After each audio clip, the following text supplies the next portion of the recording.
we live. Let's go. Let's get it. Yes, sir.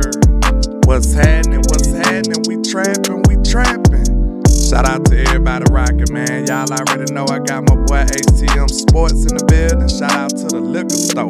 What's happening? Give me a man, living righteous, man. Oh, Merry Christmas, by the way, my boy. Merry Christmas to you. Merry Christmas to the chat. Merry Christmas to the trap and the liquor store, man. Appreciate all the love and support throughout the whole year. This almost a new year, Mr. ATM. Yes, sir. But give me a one if everything sounds good. Give me a one if everything sounds lovely. And then we can continue, you know? But, hey, go ahead. I'm just gonna say, man, shout out to everybody sliding into the liquor store early as a mug today, man. I see my boy Joe Tranchina in the building with us, man, rocking out, showing love. My boy Justin Kitchen in this motherfucker with me, rocking out, helping practice manifestation. King Early, the Wise in the building, man. What's up with you? Dang, I be forgetting that you only come around when the Dallas Cowboys lose, man. So if you get shot, don't say nothing. JB Boy, what's up with you, man? How you living? What's happening? Indeed. Michael Lockhart, Desmond Ironman, Jessica Haggerty, salute to all y'all, man. Yes, sir. But man, first and foremost, you know we gotta make sure them haters doing the most. What they was put on God's green earth to do, and you already knew that's hate, man. Let's get this trap jump around the corner, man. Shout out to everybody rocking, man. Let's go. Hit that like and share for the squad. Let's get it.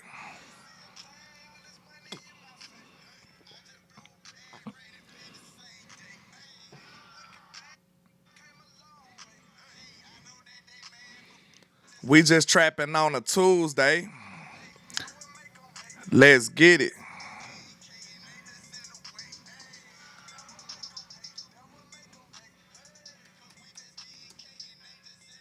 Hey. Get it.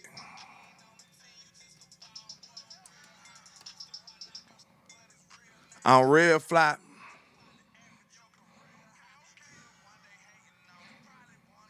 Let's go. It said the music low. Super low. They're like you listen to that in your own personal headphones. Oh, for real?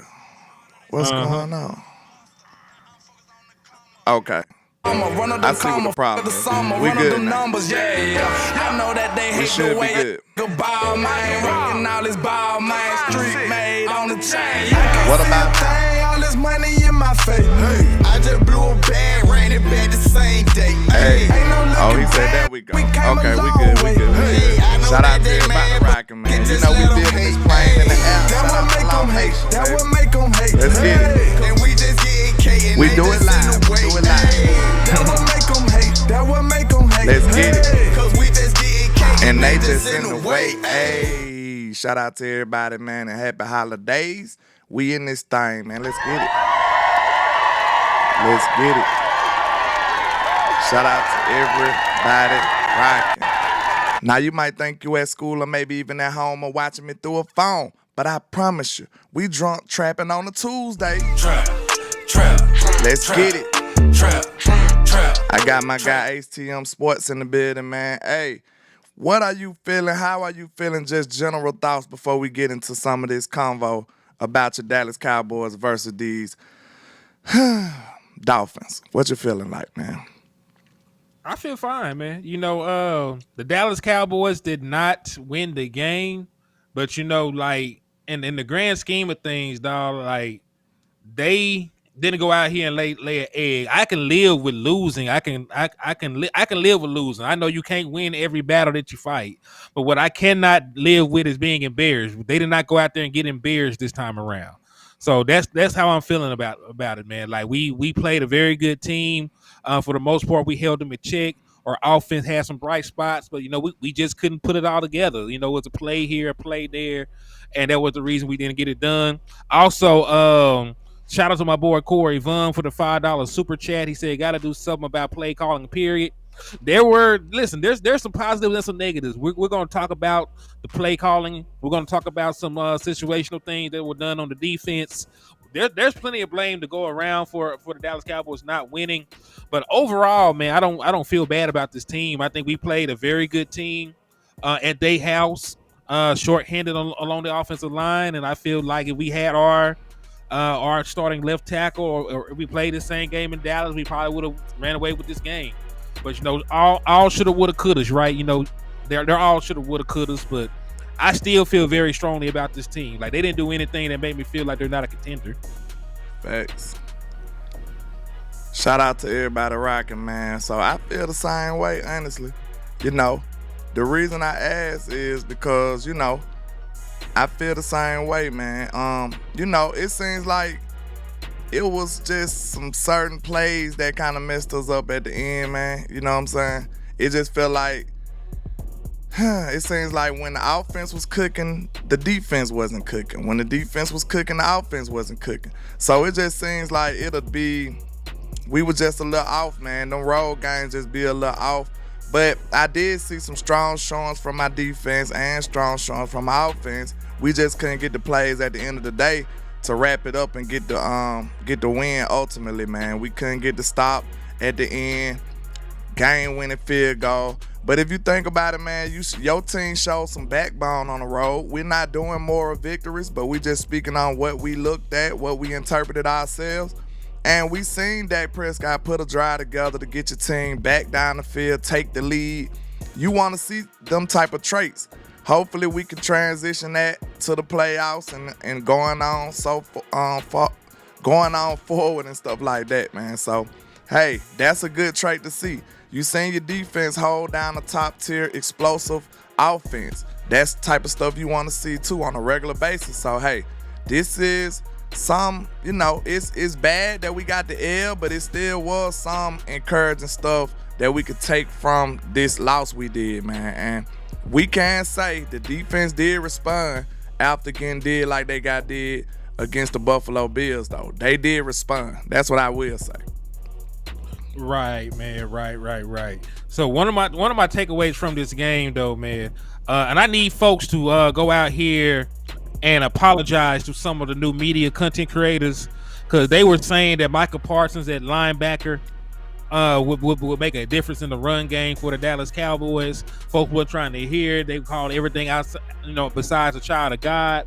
And guess what the Dallas Cowboys did? They moved Micah Parsons to off-ball linebacker, and that man was out there going crazy. So if you were out here talking bad to my brother Tuck about his take on that, you need to go apologize to my boy. If you were looking at anybody else sideways that mentioned it, we mentioned it on our show, man. Y'all need to apologize as well if you were out there talking crazy. Because listen, it worked.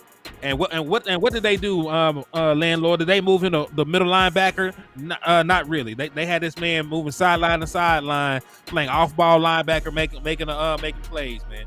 And that's exactly what I said you should do with him if you were going to go out there and move him to linebacker.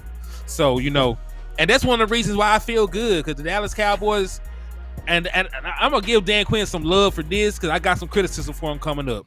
That's right. So I'm gonna try to be even-handed with how I divvy out the love and divvy out the scrutiny, the disrespect, the criticism. Both is coming. Because I said if Dan Quinn went out here and he played straight up man-to-man defense all day, that they were gonna wear our asses out. They were gonna run up and down the field and make us look foolish, right? They were gonna make us look foolish. Well, Dan Quinn did do a tendency breaker. He played way more zone coverage than he normally does. Now, granted, that there's a little bit pushback on that too, because granted, he did throw a curveball out there, right? So he did throw a curveball out there, and this defense did limit them to 22 points.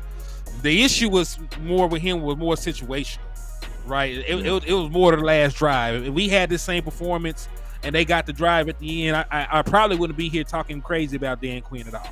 But there were some situational things that he did that bothered me. But we'll get on that in a little bit. But I will give him love for trying something different. Okay, I think we did a good job at our general thoughts. We're going to get into some of the stuff that we got for the day. So, man, was that a bird or a plane here? What was it? Oh, I think that news. it's nefarious news, of course. That's what it is. Shout out to everybody rocking, man. We gonna be all right. Don't be too sad. Don't be too sad. Okay, trap topics of the day. We got, wait a minute, what's going on? Oh, that's the wrong one. My bad. Let's Don't see. Don't trip. Where my stuff is? Okay, we right. Winning streak, you know. No, we ain't. Wait a minute, I just put it on here. Y'all bear with me. We do it live, man. I just had this stuff. Well, it don't matter. I can throw it up though. You know.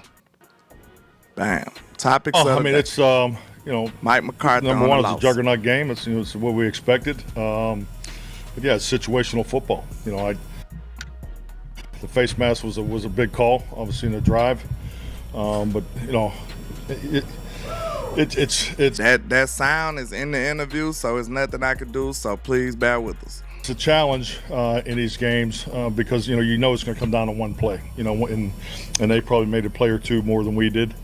But it's a hard-fought game. I think it gives you a good taster where we potentially may have to go on the road, obviously, to get this done. So I think we got a lot that we can draw from this. We're disappointed because we had plays that were there. We had some miscues. I had a horse backed up plan. We were backed up twice and he didn't move the field position. So I respect Mike for being critical on himself. He didn't sugarcoat it. He didn't beat around the bush. He said I had a shit plan when it came down to us getting better field position. He said, I've got something to say. That's all I got to say. So you got to just give it to him. What you think about that, real quick, Hen? I mean, I'm glad that he's honest. Yeah. I'm glad that he's honest because it was a shit plan. He had some shit play calling too. And I'm not trying to be that person where I'm piling on Mike McCarthy, but every time it rains, his offense goes into a shit. It goes to a shell. But they went out there, they moved the football just fine. Right, they moved the football up and down the field just fine on their first two possessions. First possession, we fumbled in the red zone, and then the next possession, CeeDee Lamb had that huge 49-yard touchdown play. So we moved the ball incredibly well on our first two series. Then the rain came down hard, and Mike McCarthy play calling just somehow disappeared and went into a shell. I'm not sure what's going on with him. Because listen. All these boys done played in weather before, man. You don't have to reel the offense in that damn much just because it starts sprinkling a little bit. It's not like they were in the monsoon or anything. It just seemed like they just turned into a whole nother conservative offense when it get wet. Any type of conditions that's involved, it just seemed like, hey, let's run the ball or let's do something crazy. You know what I'm saying? Like, it just feel like the execution just go down a whole bunch of notches, and that's unacceptable, man. We got to figure out a way to, rejuvenate this offense when we start struggling. And one of the best ways is one of our points. You can't go away from CeeDee Lamb for a whole quarter or two and then wonder why you're struggling. If we would have been able to produce something on a couple of those drives, ain't no telling what we could have did. Our defense did hold us down. They did hold us down in the middle of that game. The defense held us down. I was pretty proud of my defense, honestly. I felt like they played well for a while, but they just couldn't hold on or they couldn't make the big play in situational football. Hey, I got one more thing to add before we move on about this. One of the issues why Mike McCarthy's conservative play calling sticks out like a sore thumb when he does go conservative, it's because you can't run the football, dog. Like when you look at your running backs, like Tony Pollard, he only had like 30 yards, if that. So he was averaging under 4 yards a carry. The boy Rico Dowd had two carries for 4 yards, so he didn't have a good average. Like Dak Prescott and was one of your more dynamic runners last game. He's your quarterback. You ain't trying to run him like that. Yeah. So I think that's part of the reason why. You know what I'm saying? If you had a run game like the San Francisco 49ers, you could put it into the belly of a Christian McCaffrey and get positive yardage on the ground and protect your quarterback. I don't think we would actually talk about it as much. I think it's it goes hands in hand. Like it's noticeable when Mike McCarthy doesn't try to air it out, and at the same time, like there's really not a good run game there. Not even situationally is your run game good, because we're going to talk about it in a little bit. Can't even get into the red zone. You can't even get into the end zone from the 1 yard line. You got guys getting arm tackled and getting knocked backwards. You got guys trying to get into the end zone without the fucking without the football. Nah, so, get out, because that was distasteful. I don't understand. I don't understand it. Y'all don't want to get me started talking about how Tony Pollard ain't scored that touchdown, bro. I had pretty much counted 7 in my head. I'm like, oh, we finna score. And then next time you know it's a fumble and all of this crazy stuff just because you didn't play with the right amount of intensity when you ran on that run play, on that outside run. Tony Pollard, listen, this is why I don't know. It's very frustrating, man. That's what I say. Because when you think about it, man, Tony Pollard, one of your biggest attributes is what? Your speed. And for you to be a speedy back, your first instinct should tell you to try to get the outside, get the edge. What makes you go turn back into the inside and try to bowl somebody over, Tony Pollard? Your first instinct should tell you, hey, I gotta reach the pylon before they do. And my speed is my best attribute, so watch me do it. Why would you try to sit up here and put your shoulder into somebody, and now this man turns you sideways, literally? He turns you sideways, and that's the reason why we don't score that touchdown. That's just irresponsible football right there, man. And Tony Pollard, to me, you know, he's been coming along lately, man, but it just feel like he's playing some unconfident football. Because ain't no way he would have, like, bro, your instincts as a runner, you should have got that touchdown, bro. I just can't explain it. It's no way I could just say that it's no way you can explain to me that we shouldn't have got that touchdown. It's just no way. I can't even come up with a intelligent guess or hypothesis on how we didn't score that touchdown. So I just gotta default to I don't know. That's crazy. Go ahead. I'm sorry, I ain't trying to cut you off, but you know, when people send money, I try and stop and show them love. Salute to El Professor for the $10 cash app, man. Shout out to I appreciate you for showing love, my brother. Appreciate you, man. We appreciate all the love and support. And one other thing, too, because my brother Trey, we're not blaming Tony Pollard for Hunter Lukey fumbling. We're blaming Tony Pollard for not getting into the end zone as a running back, because he took a bad angle. If you go back and watch the film, Tony Pollard being a sub 4.3 running back with open space, all he had to do was run to the damn pylon. You know, that's what we're getting at about Tony Pollard. Yeah, Hunter Lukey. Go ahead. You know, we can cook on this all day, but we got content to get into. So we're gonna talk on them comments in a second. Y'all give me some time. You know, we didn't help our defense there. You know, we had one giveaway. So I mean, it's those big mistakes that you can't make in these kind of games. But you know, I think the resilience, the battle, the grit that you're looking for. You know, I think we clearly have that. I think I seen it too. A lot of people gonna say we soft and all of this shit. I think I seen what I wanted to see. We just didn't bring the W in. You know, we need to be better. I mean, we got to play better than we did today, because you know you have to play above it on the road, and you know, road warriors we will be. The warriors we will be. My coach said we will be road warriors. I believe. I'm riding with my coach.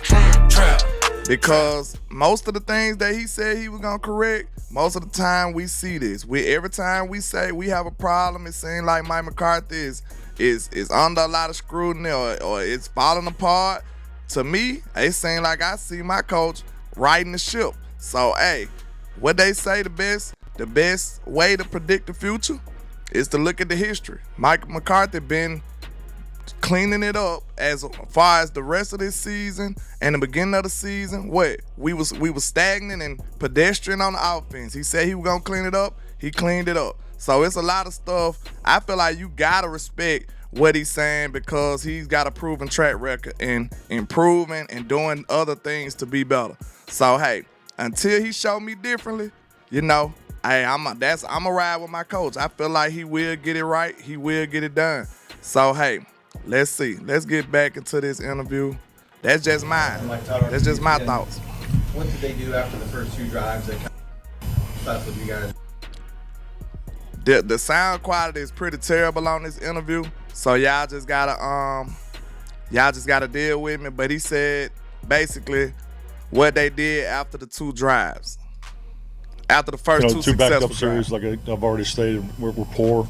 We had some protection issues. They had linebacker run through too many times. So it's part of playing, and we had some change ups in the line and in the hots and so forth. We got to make those plays. The protection part, particularly in those pressures that we saw, that we had a couple that we did not, we weren't where we needed to be. So. Done. Shout out to El Professor for the $10 cash app. I appreciate you, sir. Salute. Salute. Mike, it felt like the defense kept giving you guys a shot, keeping you guys in the game offensively. Did you kind of feel that way? How do you think? Frankly, this is how I view our team. Because these are the games that I personally really enjoy, because I know you need to think you're ever going to win a championship. You need these games, especially on the road. To go win games on the road is great road wins are things that we all remember, throughout the years, and that's why, the urgency to come in here, we put a lot into the game, but it's definitely something we can grow from. But yeah, to me, to keep us in the game, to me, it's the definition of complimentary football. I will say this: I do disagree with the thought process, because he said that's the way he viewed his team. In my opinion, I think that I feel like that tide turned though, because if outside of an unfortunate fumble at the goal line, we still seen our team drive down the field and do what? Almost scores a touchdown. And it's just some unforeseen circumstances to the point that we fumble. But we've seen this defense come out and lead us and give up a straight touchdown on the first play, on the first drive. So, I still lean towards going to letting the offense be on the field first. That's just my opinion. I agree. Shout out to B-Bird with the $1.99 for your mind. He says, we are a front-running, fair-weather finesse team. I got some comments on that. One of these anonymous front office people in the NFC East, I believe, had some interesting things to say about the Dallas Cowboys. So we're gonna get into that very shortly. I thought we battled back and forth. The defense stood up, and we came back, and in the field position, I haven't seen the stats, but I assume we lost the field position battle. So that's another thing. We lost the field position battle bad. Was costly. I think that was a 17-play drive. So, and like I said, those are probably 2 plays. Those are the difference in these playoff type games. Clear. Okay, what you think about what Mike said? What's your comments on that, Mr. HTM?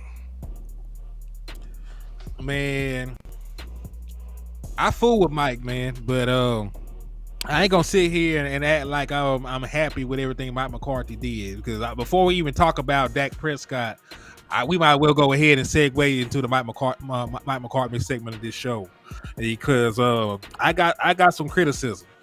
So let me ask you a question. What was CD Lamb's stat line in the first quarter? Do you know? I think he had like 71 yards, right? 93. He had 93 yards in the first quarter on 4 catches, including a 49-yard touchdown. Right. Oh, also, shout out to my boy, the Draft Guru, for the $10 cash app. My brother said, Merry Christmas. Thank you for the love and the support, my brother. I appreciate you. Appreciate you, sir. We appreciate you, man. But yeah, so CD Lamb only had, he had 4 catches for 93 yards in the first quarter. There's 3 quarters to play after that. CD Lamb did not get another catch in the football game until there was under 11 minutes in the fourth. And we're gonna hear it from Dak. He touched on it a little bit. He gave Vic Fangio some flowers, like, He said they muddled up the look on CD Lamb's side of the field a little bit more as the game progressed. But let me ask you a question, Landlord. Are there plays designed to get the wide receiver the ball without going through a progression? Absolutely. Okay, so I would not have regardless of what the hell they did defensively, they didn't really have an answer for CD Lamb. They didn't really have an answer for CD Lamb. They refused to have Jalen Ramsey travel with him because they play majority zone, so they didn't have him travel. He had to stay on his side of the field. There was really no matchup out there that I would not have favored CD Lamb in. So, I get it. They changed up the look. They changed up the coverage a little bit. But Mike McCarthy, why you didn't call up a one-man screen? Like you called up a mirror concept. So, there's still the option of Dak not going to CD Lamb's side, depending on what the pressure look and the protection is like. You could have called up some more stuff. You love utilizing CD Lamb in the pseudo run game. You could have brought him around for one of those sweeps on a push pass. You should not have had CD Lamb going that long without a catch. Right. There are things you can do to get the ball into his hands. That don't even involve Dak Prescott reading the field. Right. Or you could put it on one man route. Dak Prescott can run RPO. He can run the run pass option. Right, so he can have it onto that side where CD Lamb is the only read. You can either hand it off to TP if the looks good, or if CD Lamb gets the crease on the slant, you can just throw it right to him. But regardless of how you do it, because there's numerous ways you can do it, jailbreak screen, whatever, you can still get the ball into CD Lamb's hands as good as he was playing, without there being a 2-quarter lapse, and that's my issue with Mike. Yeah, and that's my issue with Mike right there. So, hey, I feel the same way, man. But I feel like this too. It's certain things that people really not considering about this game as well, man. Like some of these play calls, they was right on the money. It was touchdowns, but Chuma missed the block. Chuma let people just run back there and hit our quarterback that time. Trap. Trap. And I feel like you probably would put some of that accountability on the play caller or the OC, but I ain't gonna lie to y'all, bro. It looked like Chuma was just missing straight assignments, y'all. He screwed up a lot of the game. I ain't gonna blame the whole game on Chuma, but I seen a lot of potential in some of these plays and stuff, bro. It's a lot of people that just want to jump on Mike McCarthy. Oh, it's all Mike's fault, and he did this and he did that. Of course, Mike made some bad play calls at times. Of course, Mike McCarthy should have made some better decisions in certain situations, but that's normal stuff. But I've seen in that drive, in one of them drives, I seen it was a play action pass, and the people, what is his name? Chubb just came and just straight clean on that. Like, bro, that's people. They happen multiple times. That's what I'm saying. So which play? They happen multiple times. That's so, the point I'm making though. When you think about that, bro, that's not really just necessarily on the OC a lot of the times. That's just some people not doing what the hell they supposed to do. Like, bro, it's clear that you supposed to block this man. Chuma was just missing assignments left and right, bro. Like, but I ain't gonna lie. One thing that the way I would blame the front office or blame Mike McCarthy is because of what I said. What I say about that 2-hole analogy, I think it's flawed. A lot of people say all this crazy stuff about, oh, you don't want to move nobody to the side because you're gonna create 2 holes and all that goofy stuff. Think about this, man. I said this, and I think I just got it. It's just common sense, bro. Everybody want to be philosophers and stuff, but you ain't really thinking about this stuff with common sense and rational thought. Think about this. What's the use of you trying to avoid having 2 holes? Oh, I don't want to move 2 people on the line. What's the use of it if you put one bad player there and he screwed the whole game plan up? What's the use of it?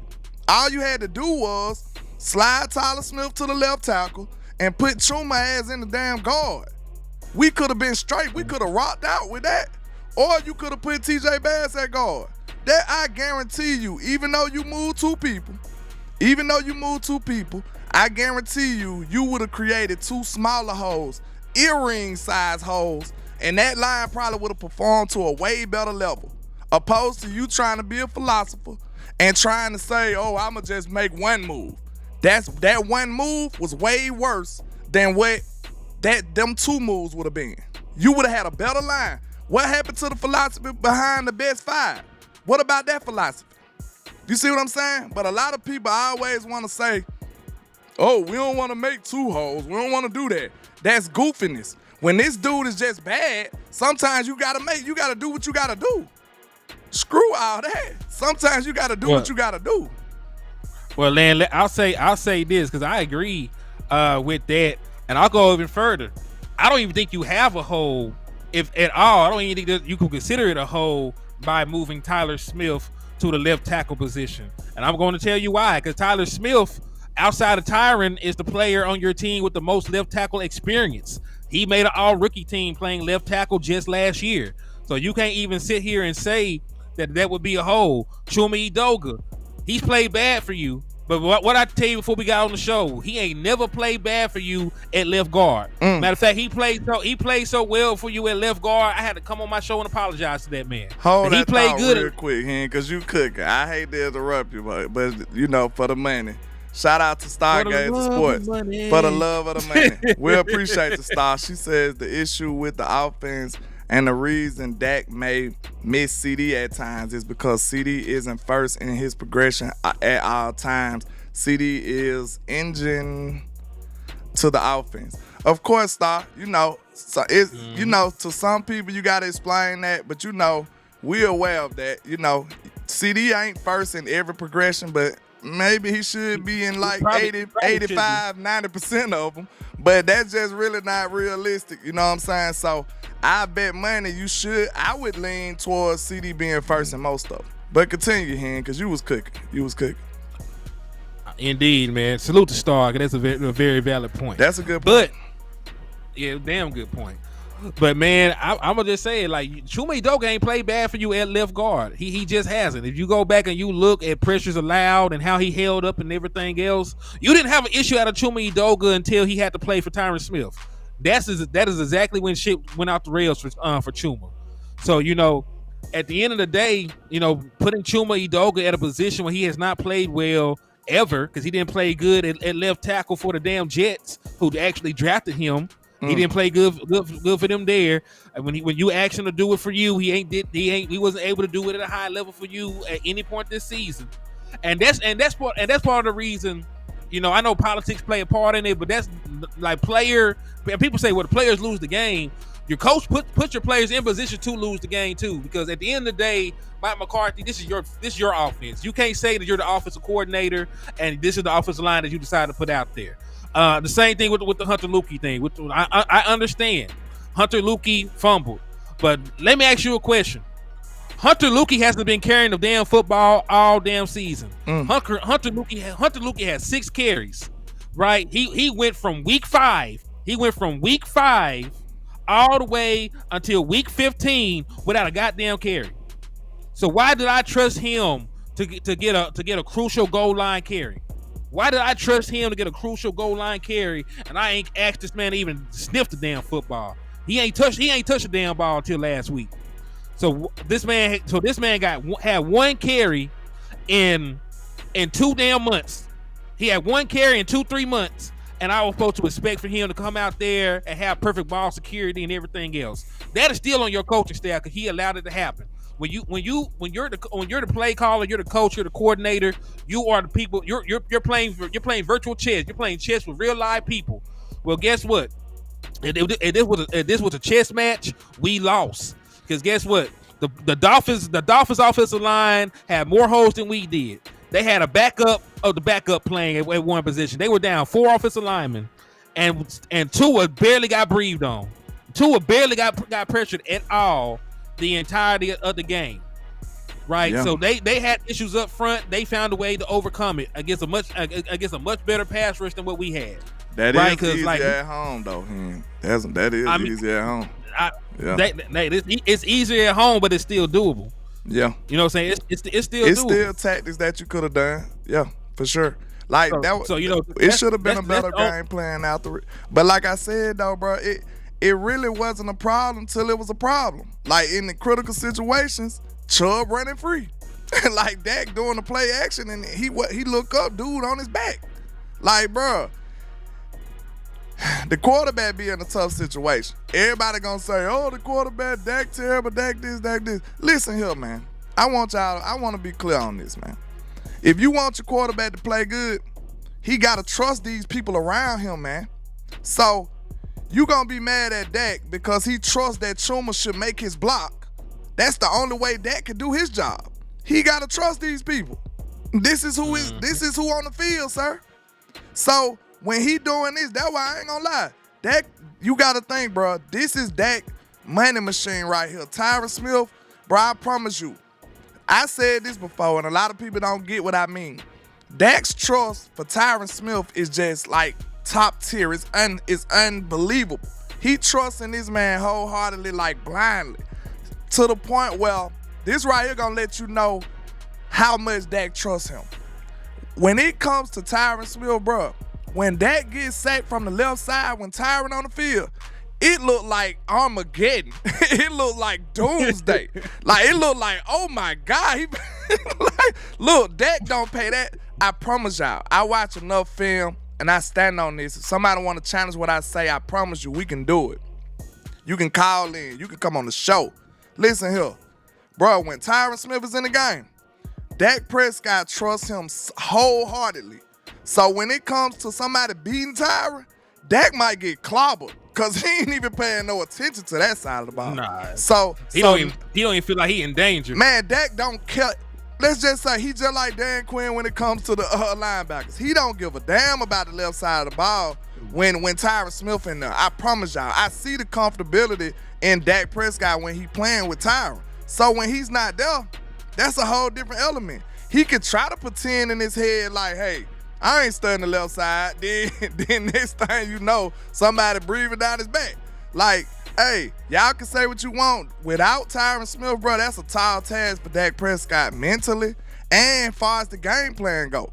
This man was just wholeheartedly missing blocks, bro. Do you got the pressure numbers you can put up? I take a bad block over a no block. Shit. Bro, if he would have even grabbed the man a little bit, if he would have bumped him like at all, Dak probably could have got that play off. But a free runner, that's not happening, bro. A free runner is not happening. Let me see what Star said real quick. She said Dak faced his highest pressure rate since 2017. Exactly. Yep. Matter of fact, you got the graphic. Can you put it up for us real quick, Lynn? It's it was in the what you call? Let me see. Yeah. Well, I have to skip through it. Okay. Let me see. Hold up. Where is it then? Oh wait, go back. There you go. There you go. There you go. Okay. Yeah. All right. So they were. This is from Ed Werder. Salute to Ed. You know, always good work. Never no slander. Contrasting pressure numbers for Dak Prescott and Tua. Long name. Prescott was pressured on 42. Don't do that. Go ahead, bro. Prescott was pressured on 42% of his dropback Sunday, as Stargazer stated, his highest face since 2017. The Cowboys opted not to blitz Tagovailoa and ended up pressuring him just 5 times on 38 dropbacks. Their lowest pressure rate with Dan Quinn as the defensive coordinator. So to put that into perspective, with them being down 4 offensive linemen, Dan Quinn defense still had his worst pressure game since he's been a Dallas Cowboy defensive coordinator. So just put that into context. Like, that's some shit I did not expect to happen. True. But one thing you got to consider, Tua been the leader in getting the ball out all year too, though. So I ain't gonna cap. I really didn't expect us to just be all over him. What I wanted the defense to do was to at least get him off platform. Like, bro, Tua is gonna get the ball out, bro. That's what he do. Like, I know. I'm gonna push back on. He been sacked 9 times in the last 2 games before we played this. So everybody else sacked his ass with this makeshift offensive line. So yep. And I know good and well they ain't have as good as a pass rush as us. So I get it. It Yeah, just depends. get But it. look, when you pair that, he getting the ball out. but look, But you though, know, like gotta everybody think, else active, man. what did we pair that pass rush with, though? Think about that. We paired. Hey, listen, but we talked about that too. We talked about that too. We paired it with easy hot pocket zones for Tua to diagnose and dart. That's not a good pair. You see what I'm saying? Like if you gon' Tua is a calculated quarterback, bro. He can die if he upright, he can read the defense and find a man. And now it's all about him making the throw. And he makes most of the throws. The dude is accurate. If he ain't nothing else, he accurate.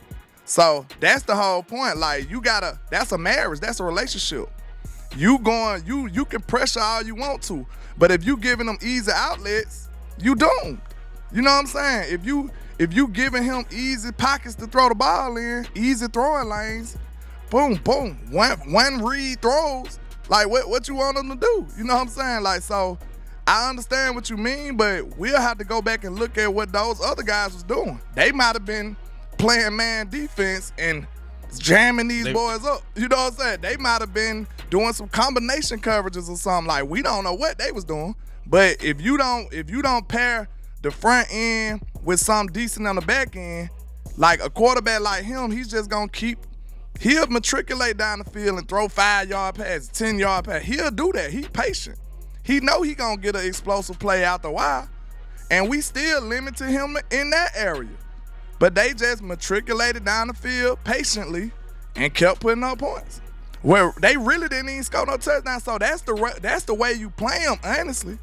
You think about it. Bro, I said this before. Like, let's just be honest, bro. I said this. Bro, you pretty much stuck between a rock and a hard place playing this offense, bro. You just is. Because look at this. If Dan would have played this team another way, we probably would have got, like, maybe blowed out. Like, because it would have been, I ain't saying blowed out. It depends. It would have been like, this what I'm saying. They would have, let's say this, they would have had way more explosive plays. I think we can agree to that. If you wouldn't have kept that shell on top, 2-man deep, them boys would have probably had more explosive plays. So this way, we just chose to die a different way, look like, because we kept the explosive plays down, but they kicked field goals most of the time. So that gave us a chance to actually still be in the game and win the game. This probably was your most effective way to do it, though, honestly. I mean, can we say that for a fact? Because we'll never know right now, because like you said, it depends on how every other team played him. But we also know Tua is not the same quarterback when he's under pressure. I know Tua had one of the lowest passer rates in the league when he's under pressure. So I can't sit here and say that. It just really depends on how the shit would have played out. And salute to Action Pal. He said, so who dropped the ball, fellas, DQ or Mike? Both of them. Situationally, they both went to bed. Bro, this was just a marriage. Yeah, this was just a crazy game to the point where, and it's so odd because I ain't just ready to beat up either one of them, honestly. Like I just felt like we just didn't make enough plays. This ain't a game that I'm just want to cuss everybody out. This ain't one of them games. I don't know why. It just ain't one of them games. To me, it would have been one of them games if them boys just would have ran us out the field. Because I felt better about the defense. Like, once I seen the defense holding them down, I'm like, shit, we got a shot. You know what I'm saying? Once I felt like they was kicking field goals, I'm like, bro, we still got a shot. But it just felt like you could feel the way the game was going that we weren't going to be able to last like that. The offense needed to step up when the defense was holding us down. They failed to do so in the second and third quarter, and then vice versa. Excuse me. At the end of the game, when the offense picked it up and started scoring touchdowns and tied the game and took the lead, the defense couldn't come through. So we got to be able to put a game together to where the whole team plays great complementary football on the road. And to be honest, I seen some traits, I seen some characteristics, but until we see them do it all the way, we still gonna have them questions over our head. We just is. As we should. And like you said, man, I keep saying, it's the situational stuff that just bothers me. Because in a situation, what was it, second and goal, you gave the ball to a dude that barely touched the ball all year. He messed around as a fumble. That's 7 points right there. We talked about penalties. Dak Prescott on a different play. He had broke the pocket, ran down to the 11-yard line of the Dolphins, who were called back by a holding call. Took them boys all the way to where they had to kick a field goal. Right? We talked about the protection up front with Chuma blowing 100,000 assignments throughout the course of the game. Matter of fact, there was a play where if Dak Prescott had time, he would have hit Dalton Schultz on his favorite throw. Seam ball in the middle of two people for a touchdown. But he let Chug come free unblocked, and Dak Prescott had to run and throw the ball away, and we settled for a field goal. So it's things like that, man. It's a play here, it's a play there, it's a field goal here. When you need a complete stop, it's different shit like that, man. But think about it, bro. We sit up and try to talk about we sit up and try to play the blame game, but that's literally it just boiled down to that's the game of football, bro. Sometimes you make them plays, sometimes you don't. You know what I'm saying? And we was this close and we didn't make the plays. Just like Dak, I love the way they was talking. I love the way they was. That's why we didn't get into the interview. How much time we got left? We got a little more time left.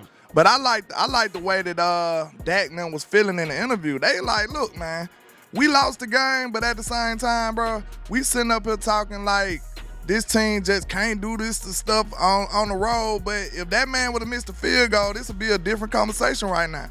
So let's not act like they just laid an egg and they did not show up. That's not the truth. You know what I'm saying? So I feel. Hey, you said Henry still missing show. I didn't mean to say shows. Y'all know I'm inferred. But shit. And one other thing, you brought up field goal. I didn't mean to cut you off.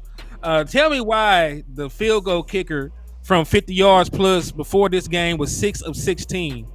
And then he came up here and made every 50-yard field goal against us. That boy went crazy. I thought we had a kicking advantage. That boy looked like Brandon Albright, though. Man, he looked like Buddha out there, bitch. Yeah, I told you, people get superpowers when they play the Cowboys. Shout out to Asher Powell with the $5 super. He says, you are that guy, Land. Why he don't channel his inner Romo more, regardless of the play call, and just feed Lamb. A whole 2 quarters, no targets. Hey, that's crazy. But look, he gonna talk about it. Let's get into the interview. Dak gonna tell you his explanation, then we'll interpret what we think about it. Hey, that's all we can do. Let's see what he say. Hold on. Oh, I mean, it's it particularly those are probably 2 plays. Finally get it back rolling, get some points on the board, a couple of field goals and a touchdown, take the lead, and tough. But our defense did a hell of a job. This is completely on everybody. One that sucks, but definitely took a step, I guess you can say, from obviously last week's game, getting some points, playing a hell of a team here on the road, and we'll have to build off it. We'll have to use the good, make sure we get better from the things that weren't up to standard, but use the good and plan to go on the road. Still feel feeds that narrative of you guys not being able to win on the road. I mean, I guess it feeds it, right? We didn't come out with the win, but I can tell you the confidence is high from that group. Obviously, this one sucks. It hurts, especially as you just said in the manner that we lost this one. But the confidence is high in these guys. We understand that we can. Obviously, we haven't done it, but we will. And obviously, the road forward looks like we'll be going on the road. So, got one more in this regular season to dial it in and improve from this one. And get a win, and then carry that into the next part of the season. Dak Tyler for the where does that confidence come from that you still have to believe even if you guys haven't been able to win? Hey, man, I ain't gonna count. I feel like we done made these reporters get a little more spicy from how we coming, bro. I'm telling you straight up. Trap. I don't remember these reporters putting pressure on these boys like this now. You know what I'm saying? He said, he asked the question we all want to hear. Hey, they know they got to take it up a notch. I feel like, hey, new media, I feel like that's a trickle-down domino effect of new media right there. I do. That's just my thoughts on it because, hey, before us, they could just play nice all day and don't even put no pressure on these boys. Hey, we gonna ask you the real questions, and we gonna move the nation. Shout out to our new media people, man. Everybody in Cowboy Nation that's moving the space. we appreciate you. Because I think this is a domino effect right here. He asked Dak, where the confidence gonna come from if y'all ain't did it? Hey, that's a great question. Trap. That's a great question right there. So let's see what he say. I mean, hell, we're this whole narrative changes off of, unfortunately, one play out there. I mean, the guy misses a field goal. We're in here talking about a completely different outlook. So let's not lose sight of that. I mean, that's the game of football. And a lot of times, we flip the script off of one play in that sense. And these guys, we're not going to do that. It sucks. We hate to lose. That's why I feel good about them keeping their confidence in. You hear what he said? He like, shit, we ain't finna just lose sight of that, saying like we didn't do anything. He like, that was one play that changed the whole game. If they would have missed, we would have won. You never know. So he like, we still got our confidence out for this game as well.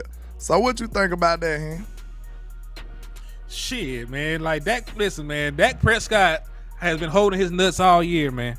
So I am not surprised by this. But listen, Dak Prescott, why would Dak Prescott not be confident? He leads the NFL in touchdown passes. There's not a quarterback that done scored more points than this man. At least through the air, there are people that get their ass played with to get over the goal line and stuff. So, Dak Prescott. Wait a minute. I don't think you could just gloss over that, man. But continue, please. Yeah, man. My point being, man, is Dak Prescott is playing high level football. So of course, he feels confident, and like hell, he did it. Like at the end of the game, they didn't have a perfect offensive showing, but in a gotta have it moment, he took his team all the way down the field and scored a touchdown to go up. So like offensively, like the offense went out on top. So like he can talk to his guys and he can motivate them like, hey, we did everything that we needed to do. Woo, this, that, and the third, and you can build on that going forward, man. So man, wait a minute, bro. Wait a minute. I'm sorry. DeQuincy, I gotta get you. What it's a shout bus shouted sighting, y'all. We gotta find where his seat at, y'all. Hold on, wait a minute. Where he at with it? Cause he talking too crazy. It makes no sense what he's saying. Hey man, hold on, man. What that shout bus at? Shout bus shouted. Shout bus shouted. Shout bus shouted.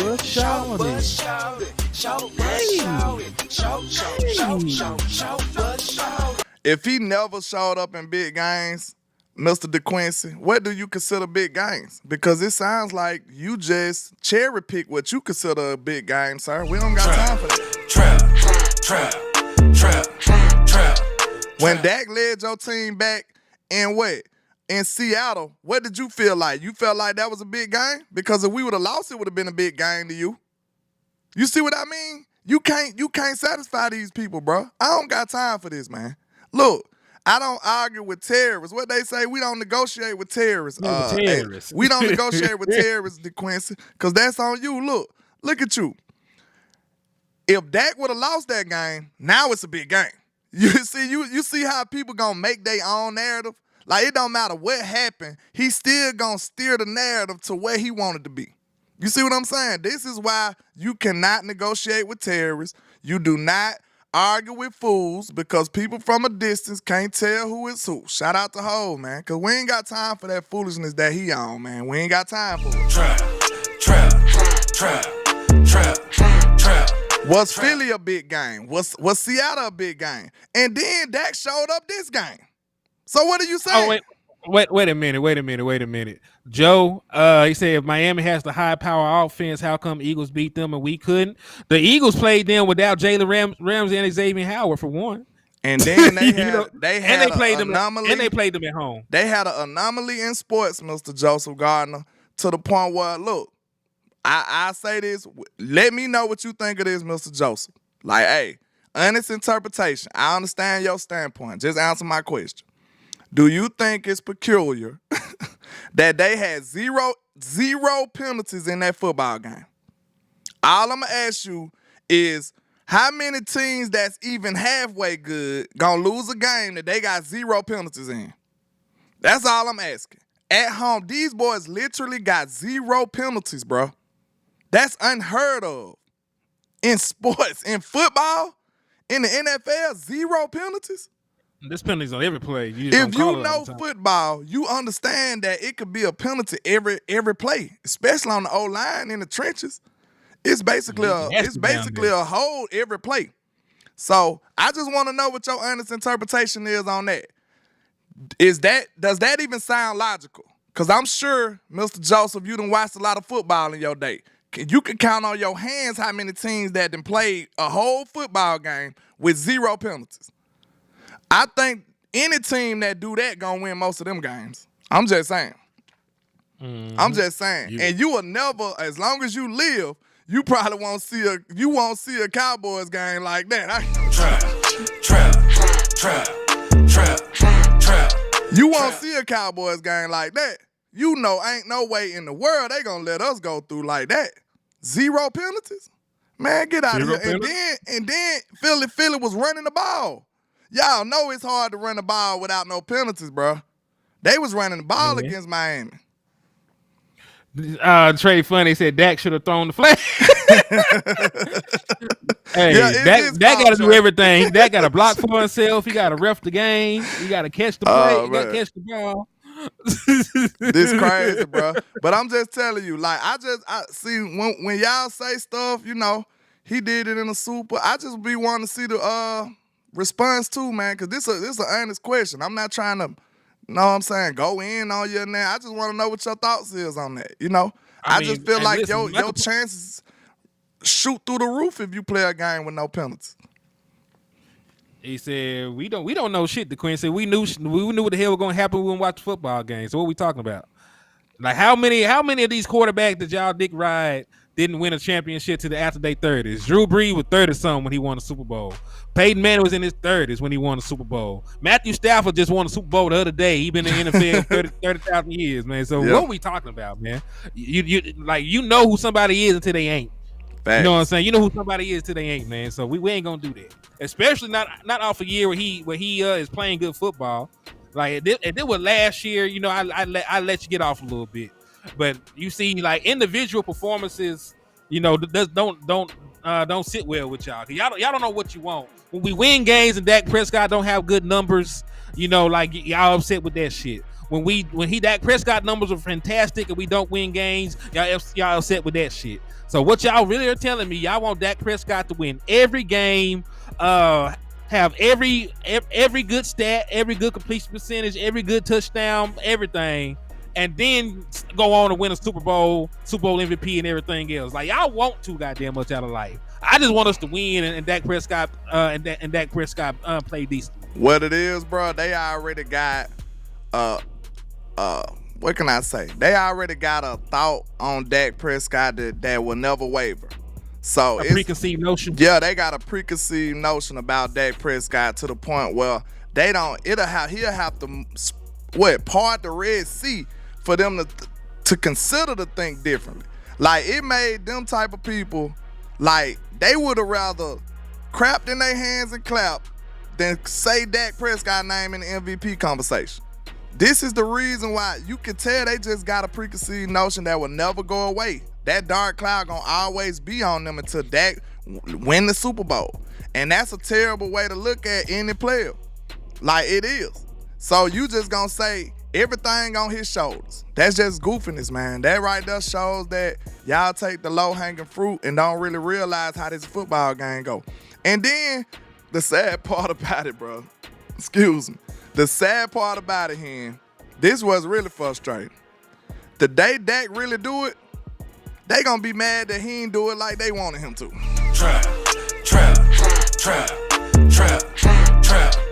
They still gonna sit up here and say, well, Dak didn't have 400 yards in the playoff game and made a win, so hey, Dak didn't lead the game-winning touchdown. Tony ran the touchdown, like, so that's why it's a never-ending cycle.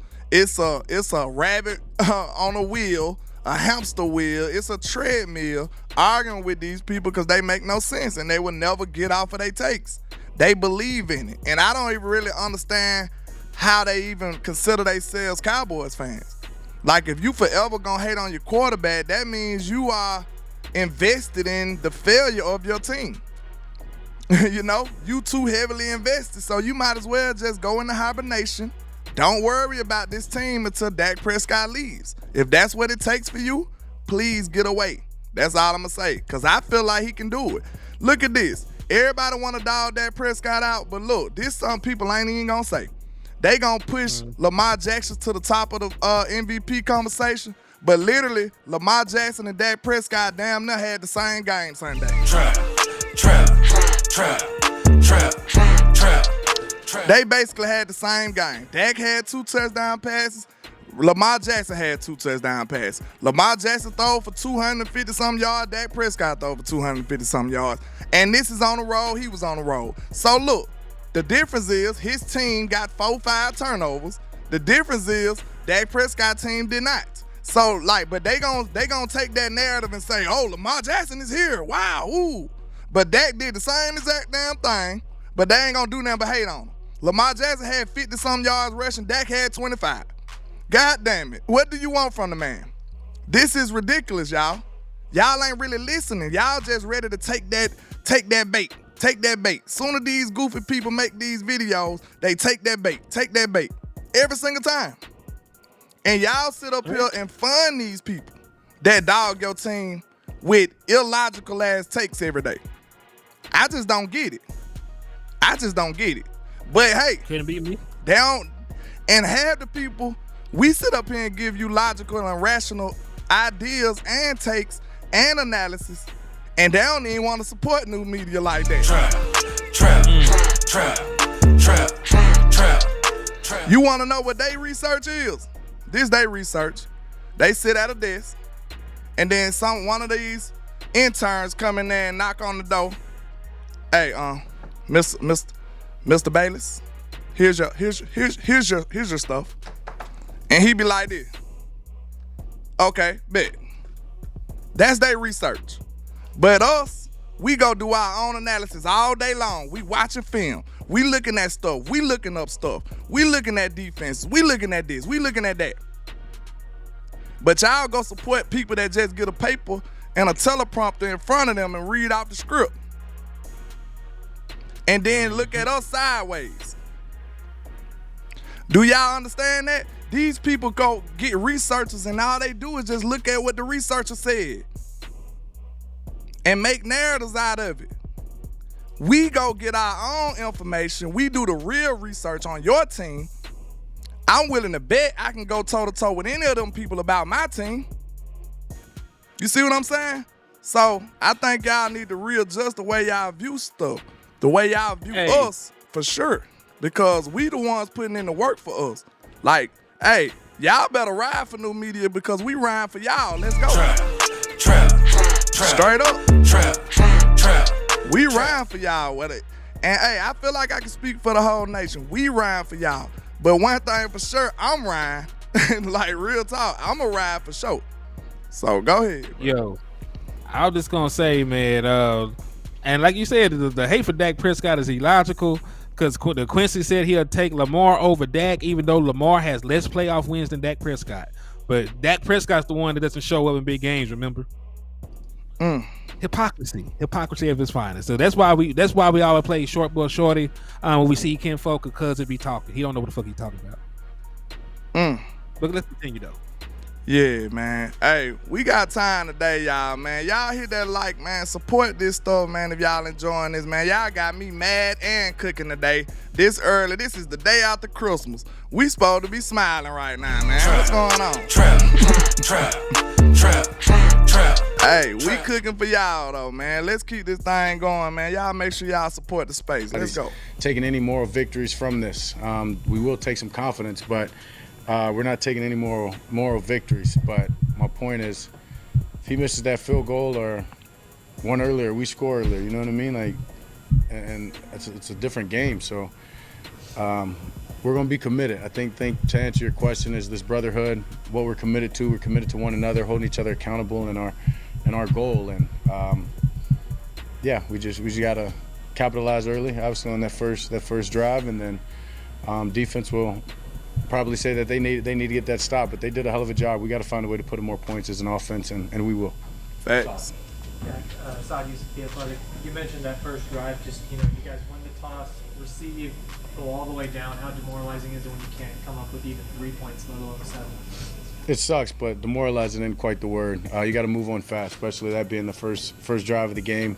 Understand it's a long game ahead. If that did demoralize us, we wouldn't have came back and responded like the way that we did in that second drive. So being able to do that was huge. Being able to come back next drive, go down there and put 7 in the end zone was a big part in the way for us to put that last drive past us. But yeah, when you look back at it, right at this point, yeah, I'd love to get any kind of points there. I mean, changes the way that last drive is played, and so yeah, sucks. Time out though. Look, this why you need new media right here. This it right here. Dak can't say this, Trey. Dak can't say that, ATM. But guess what? Guess what? We can. You talk about trap. We can. We can. Can't nobody tell me what to say, bro. I'm independent. I get paid by y'all. So I appreciate it. Y'all give me the space. We gon' really tell you what happened. And I'ma tell you right now, hey Trey, we can say it. Hunter effed it up, What's his name? Chuma effed it up. Plenty plays, bro. That can't say that. But Landlord can. HTM can. Because we gonna tell you what actually happened. But what the mainstream media gonna say? See, I guarantee you, the only time they bring up stuff like this is a big fumble. The only time they bring up stuff like this is on a big sack. But if Chuma wasn't giving up sacks and big time pressures like that, them mainstream people won't even mention these people. I guarantee you they probably don't even know how to pronounce his name. They didn't even know he was a person before yesterday. So this is what I mean, like, bro, we on a different scale. So like y'all gotta understand, we gonna give you the real analysis, bro. Like Chuma screwed it up. He did. Like this boy letting people come straight in here. Like he doing the what it is, he doing the rodeo type stuff. The bullseye type stuff, man. He letting them go. Turnstile type blocking. But you want Dak to be able to get over that and deal with all this other stuff on the road. Hey, that's a tall task, and he almost did it. You know what I'm saying? Against a great team. Why was Tyler not a tackle? Because they crazy. They listen. They got philosophical issues going on over there in Dallas Cowboy country. Because at the end of the day, man, we all have said this for a very long time. Tyler Smith is the second best tackle on this team. And yes, I know that Terrence Steele is here. He's better than Terrence Steele too. Facts. Because he's the second best tackle on your team. And I get it. They wanted to have him solidified at the left guard position. And when Tyler Smith is there, they probably the best left side in the NFL. But when he is not there, because listen, Tyler Smith is not there. When Tyler Smith is not there, Tyler Smith is the one with the most experience. He's a first-round talent. He made an all-rookie team playing that position. He did not give up a bunch of sacks or pressures, and Dak Prescott is comfortable with him. So it actually makes no sense to not put him out there. But let's go ahead and get Miss Patrice super chat though. Yes, sir, man. Shout out to Miss Patrice, man. I already know she finna turn me up. She said, set them straight, Landlord and HTM. Stop playing with our mother team. Hey. Trap. Hey, stop playing with our quarterback. Hey, put some spec on him, Miss Patrice. Hey, this all I'm saying, bro. The Dallas Cowboys is the most hated team in the world. They the most hated team. They don't need your help, bro. If you gonna help them hate on this team, we need you to exit stage left. To the left. They don't need help, bro. People want to be all fashionable like, hey, oh yeah, I don't like the Dallas Cowboys either. I don't like Dak Prescott. Bro, go over there with them.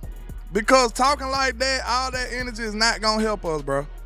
If you 100% don't believe in Dak, bro, we don't need you over here. Because this team believes in Dak. This front office believes in Dak.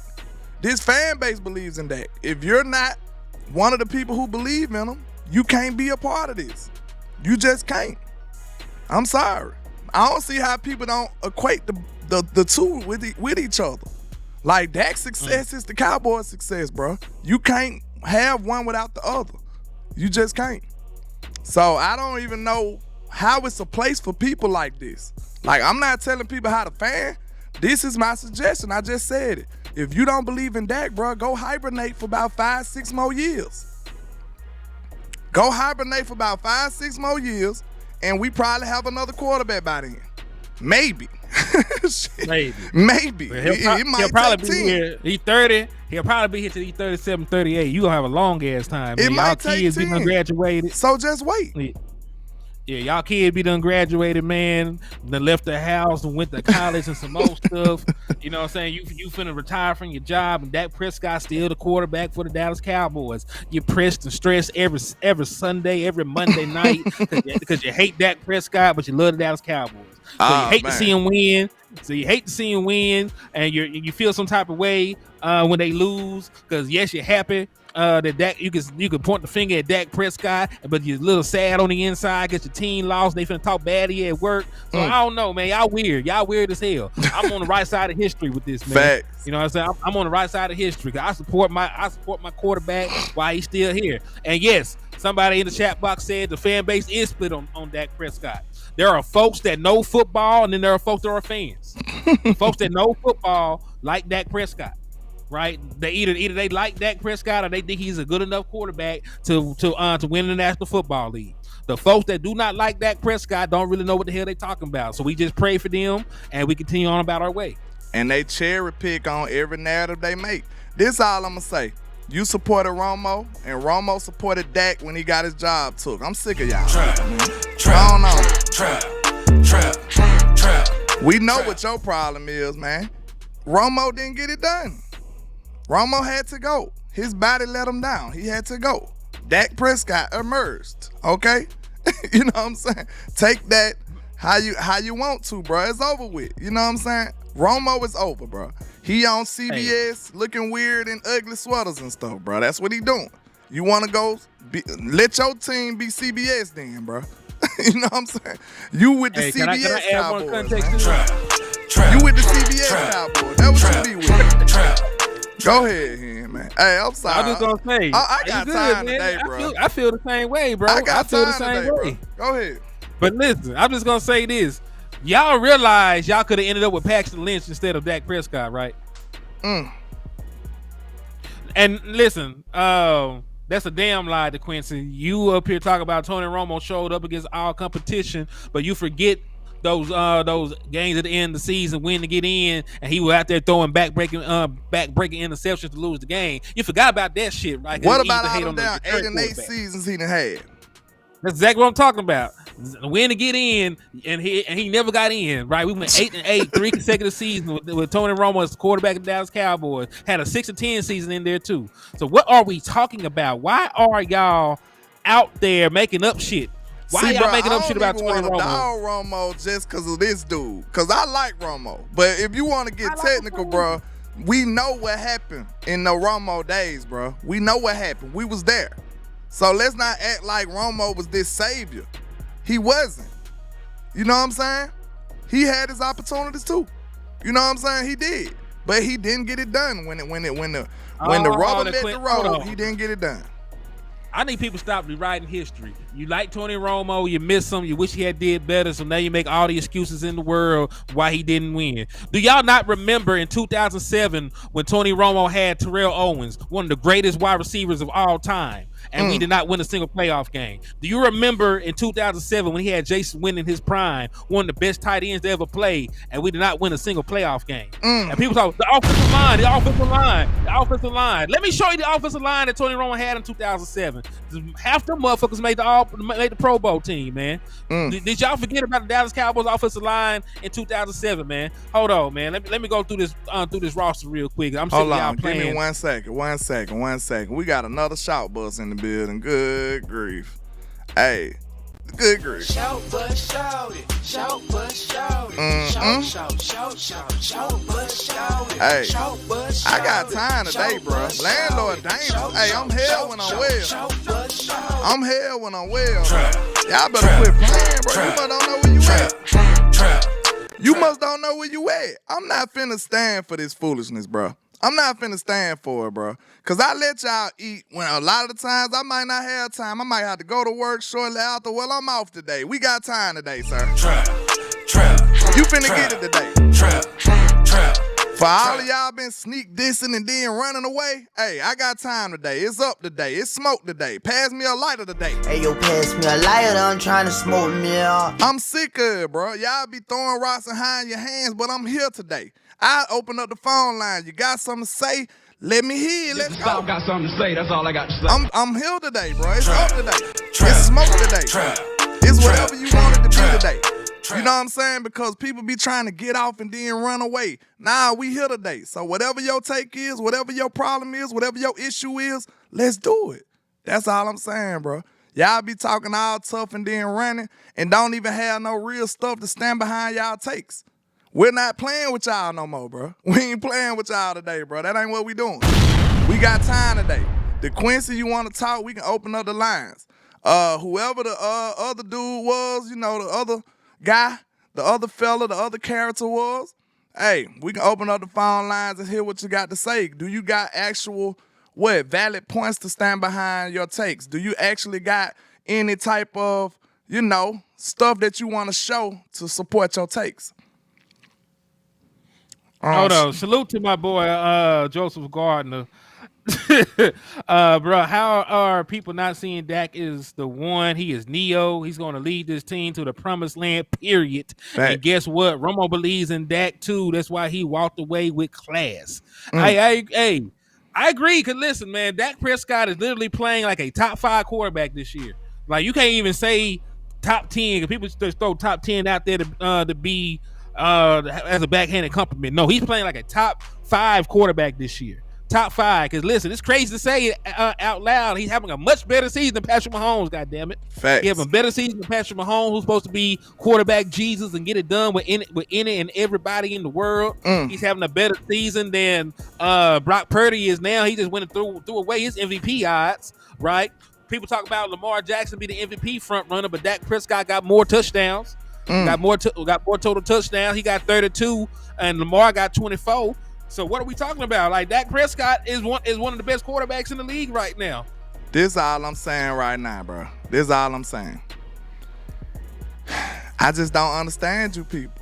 Just like we said, the preconceived notions that people have over Dak Prescott, they have them in the other form of people be on a super high pedestal and they can never fall.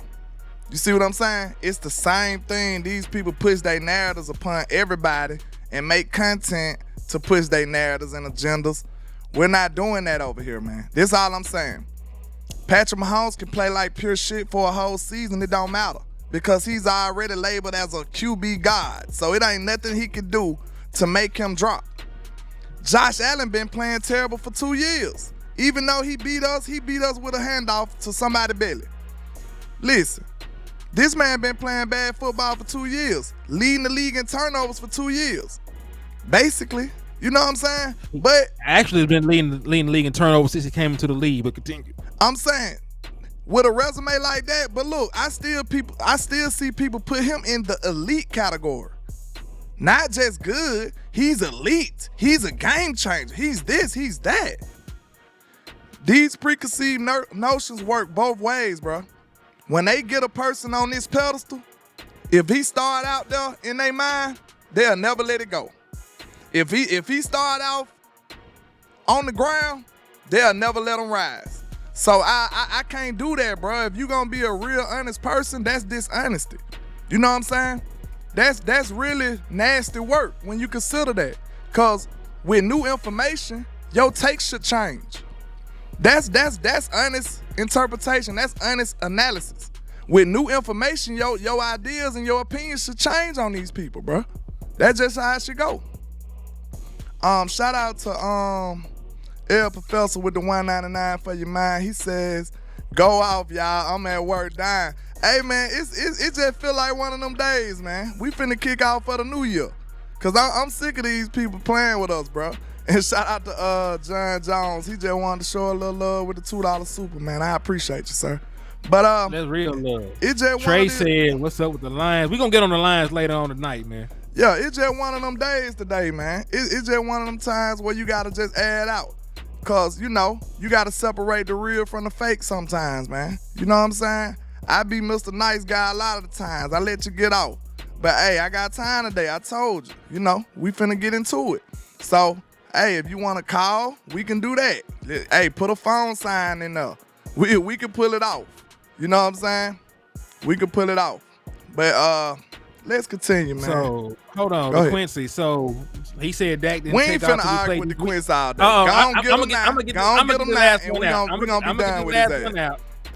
He said Dallas gonna beat the Lions and the Commanders. Y'all don't worry. No, yeah, we're gonna beat the shit out them. I'm glad you know. But let me ask you: Are the damn Philadelphia Eagles a bad team? Because last time I checked, Dak Prescott has 5 touchdowns, no turnovers against the Philadelphia Eagles. Are the Los Angeles Rams a playoff team? They are. He threw 4 touchdowns against them. Are the Seattle Seahawks a playoff team? They are. He threw 3 touchdowns against them with no turnovers. What are we talking about? What are we talking about? I'm sick of it, bro.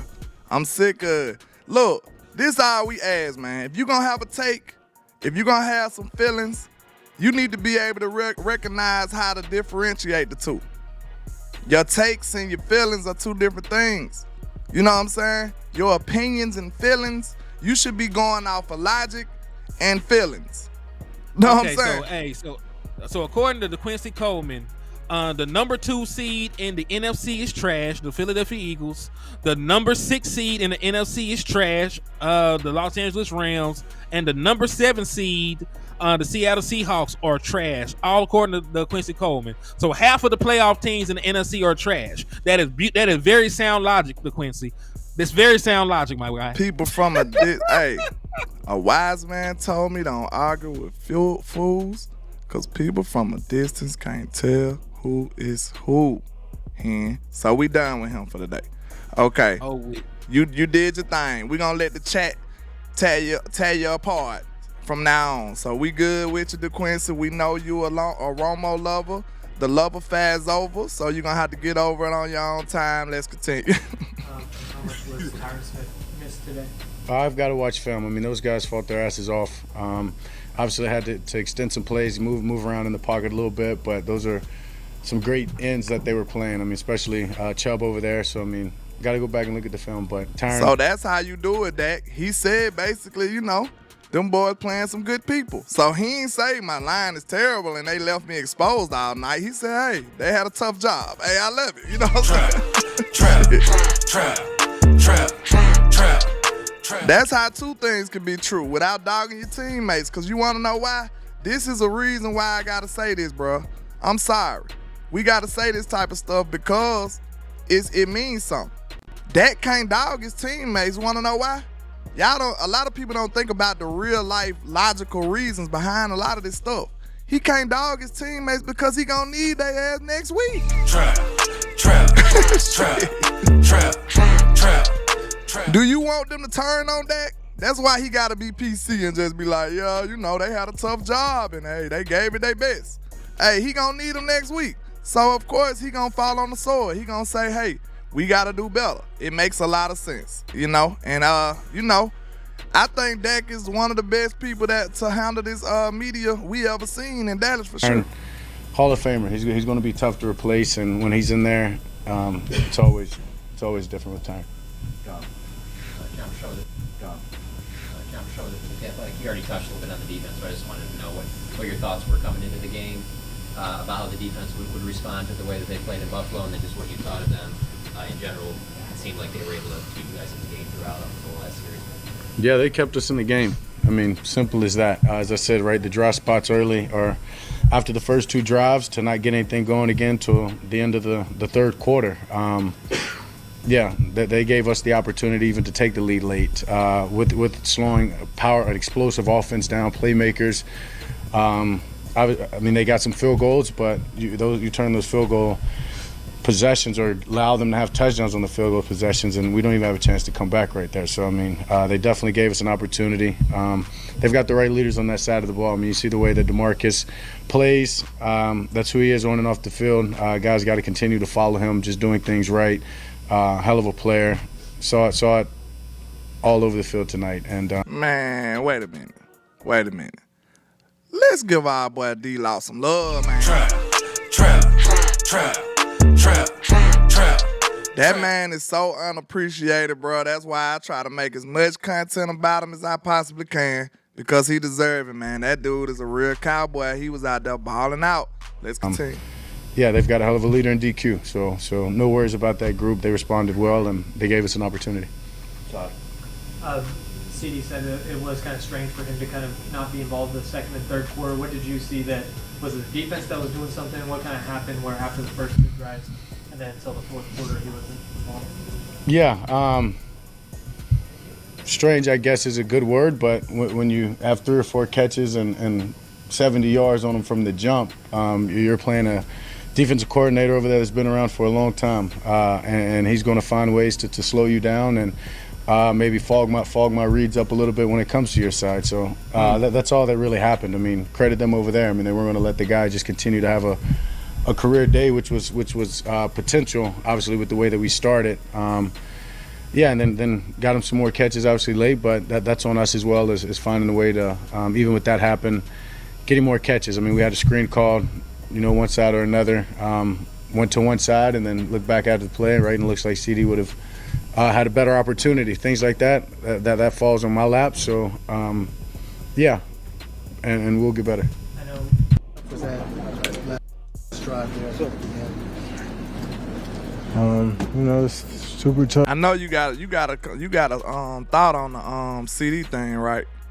Or you want to go and get this done with Michael, and then we got a couple of graphics, and then we'll be done.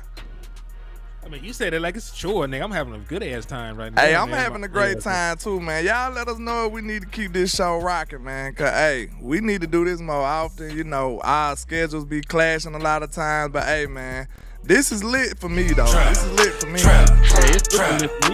This lit for me. So hey, long as y'all rocking, long as y'all support, we gonna keep this thing rolling, man. Cause I got stuff to talk about. We been off a couple of days, so hey, we got a full course meal for y'all. You know what I'm saying? 5-course meal for y'all. We been off for the holidays. The trap don't usually take off. So hey, let us know if y'all support, man. If y'all show some love, y'all appreciate us doing this. Let us know, man. We gonna keep on rocking because I got content for you. But we got plenty. But I'll go ahead and get my thoughts about it too, man. Okay. Hey, it's pretty much gonna be me parroting what I said a little bit earlier on into the show, because I get it, man. It's hard, man. I've been very hard on Mike McCarthy about him not getting CeeDee Lamb more involved in the game over the course of the game. I know they made some slight defensive adjustments, but in CeeDee Lamb's eyes, he don't feel like they played him any differently throughout the course of the game. He felt like they stayed in the same coverage pretty much. So I'm not really sure. I need to go watch the All 22 film before I pass judgment. But let's give them the benefit of the doubt. Mm-hmm. Let's say that they did play CeeDee Lamb differently, right? Because CeeDee Lamb says one thing and they're saying a different thing. Let's say they were playing CeeDee Lamb differently. Then you need to get him the ball differently, right? Yeah. Like you got to make the adjustment to the adjustment. So let's say that CeeDee Lamb was the second or third read in the progression. Well, maybe we need to move him to the first read. Maybe we need to pop him a jailbreak screen on the side. Maybe we need to hand him the ball on a jet motion, or give him a little flick pass off of the jet motion, because it's still a pass for a little forward push. There are, like I said earlier, there are ways to scheme the ball into the hands of CeeDee Lamb without having to worry about the protection, because everything I described. For a second, just keep rocking. I got you. Everything I described, has absolutely nothing to do with your protection, because those are reads and throws right at the line of scrimmage. Those are one read calls. So those are some of the things, like if you were having some you were having some protection issues, you were having some coverage issues, you can circumvent that with those particular brand of play calls. So also, salute to Julius. Oh, this is my boy JV, man, for the $20 cash app. Thank you for the love. My boy said, you ready? I'm ready for Awesome Richards. Man, I'm gonna make a whole damn video on Awesome Richards, man. I'm gonna make a whole video on Awesome. Because, man, right now, man, Shuma Edoga is becoming unplayable at this point. So I definitely probably need to make a video about Awesome Richards, give y'all some background on him, and so we can all be prepared for the next left tackle. He got a bunch of potential. He's just not getting no reps. He's not really getting any reps or anything like that.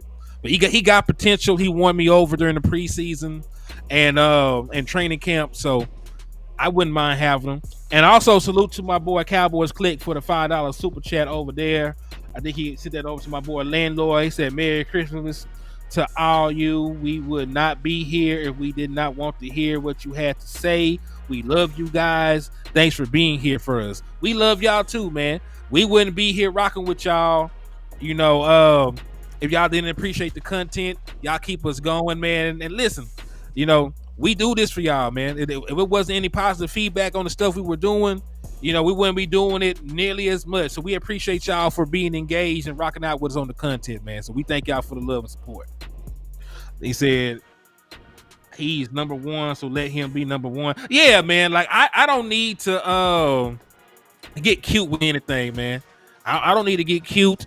And really, like the gap in between CeeDee Lamb and everybody else is extremely noticeable, right? It's extremely noticeable. I got some numbers for you right here in regards to when we targeted CeeDee Lamb on drives and how we scored to when we didn't. Okay. Right? I didn't have time to get.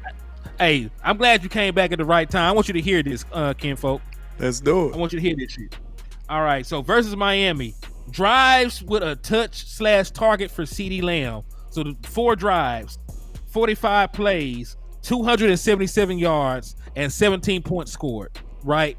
Drives with no touch or target from CeeDee Lamb. We had 5 of those drives. So there were 5 drives where CeeDee Lamb was not targeted or he did not receive the ball at all. There was 18 plays, 66 yards, and only 3 points scored. So 17 of the points that you scored in the Miami game came directly when CeeDee Lamb was targeted or touched the football. So when CeeDee Lamb was involved and you spam Lamb, as my brother Landlord would say, you had good results. You moved the football, you scored touchdowns. On the 5 drives when CeeDee Lamb was not involved, you scored 3 points. Man, so that just shows you what we supposed to be doing. And it's no coincidence that when we were struggling, we wasn't getting CeeDee Lamb the ball. Shout out to Cowboys Click too for the super when I had left. And shout out to him with another $1.99. He says, "I wear my nefarious hat every day." Hey, I appreciate you, man. Hey, yeah, he be repping over there. I appreciate you, man. I'm still trying to get that merch out there, man. I think y'all like what the designs I got for sure, but I'm having a little trouble trying to figure out, the supplies and stuff like that. So y'all just bear with your boy. But man, that's interesting though, Hen. What they say, like, if you running the triangle offense, if you don't give Mike and Kobe the ball, you know what I'm saying? Yeah, you're gonna struggle a little bit, right? So I think that's easy. You see what I'm saying? So, man, get CeeDee Lamb the ball. It's simple. And maybe it ain't simple in game when somebody adjusts, but like he said, he had a BS plan with the field position. But at the same time, man, you supposed to be playing chess. That's what we said it is.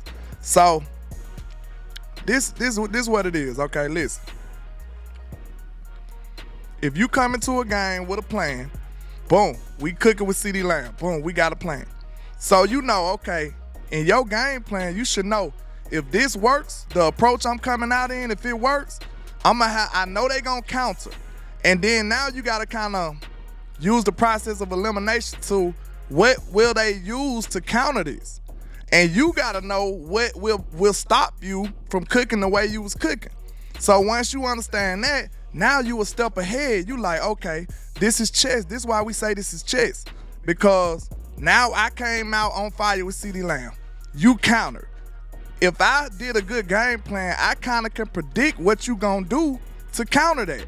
So now I gotta have something to counter that. Like this is the reason why we say this is a game of chess, because it really is. I gotta be a couple of steps ahead of you. You gotta be a couple of steps behind me if I wanna win. So when it came to the game plan, it seems like they didn't have the second counter.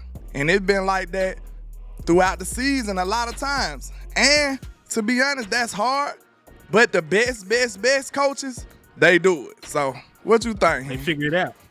Nah, you're right. Because listen, because you know you got to come in with a game plan. If that shit don't work, you just can't be sitting there on your hands like, well, I'll try again next. No, like you got to go out there and listen. If the first plan of attack don't work, you got to come up with something different. If that don't work, you got to try something different. Because listen, at the end of the day, man, most of winning football is about adjustments. It's all about adjustments and how you counteract what a team is trying to do to you. So if they initially come out in a super heavy front and they're trying to stop the run, then you probably need to spread them boys out and throw the football. If they get back into lighter boxes at that point, you might want to throw a counter punch once you get the safeties out the box and try to run the football against those light boxes. And if you make them go back to that bigger front, then you readjust from there. It's all about counteracting what an opposing defense or opposing offense is trying to do to you and throughout the course of a game. Because hey, what's up, Professor? Yeah, it's a great show, man. I ain't had an opportunity to talk football with my boy in a minute. Yeah, we ain't rock like this, especially in the trap in a long time, man. So I enjoy having my brother Hen over here, man. I'm gonna try to get more guests to y'all. So keep stay tapped in, man. I want to do work with everybody. If everybody, whoever willing to work with Landlord, let them know that Landlord rocking with you. You know what I'm saying? So hey, we gonna do a lot of collaborations, man. Tag your favorite YouTuber, let them know Landlord ready to work. So hey, we gonna make some of this stuff happen for y'all, man. So y'all keep holding it down. We gonna hold y'all down. But Mr. Cowboys Click says, with the 199, personally, I think our coach is better than ours. I think our coach is better than ours. I think you mean, I don't really know which way to interpret it, though, because I know you made an error, but I don't know if you're saying our coach better than theirs or they coach better than ours. I don't really know.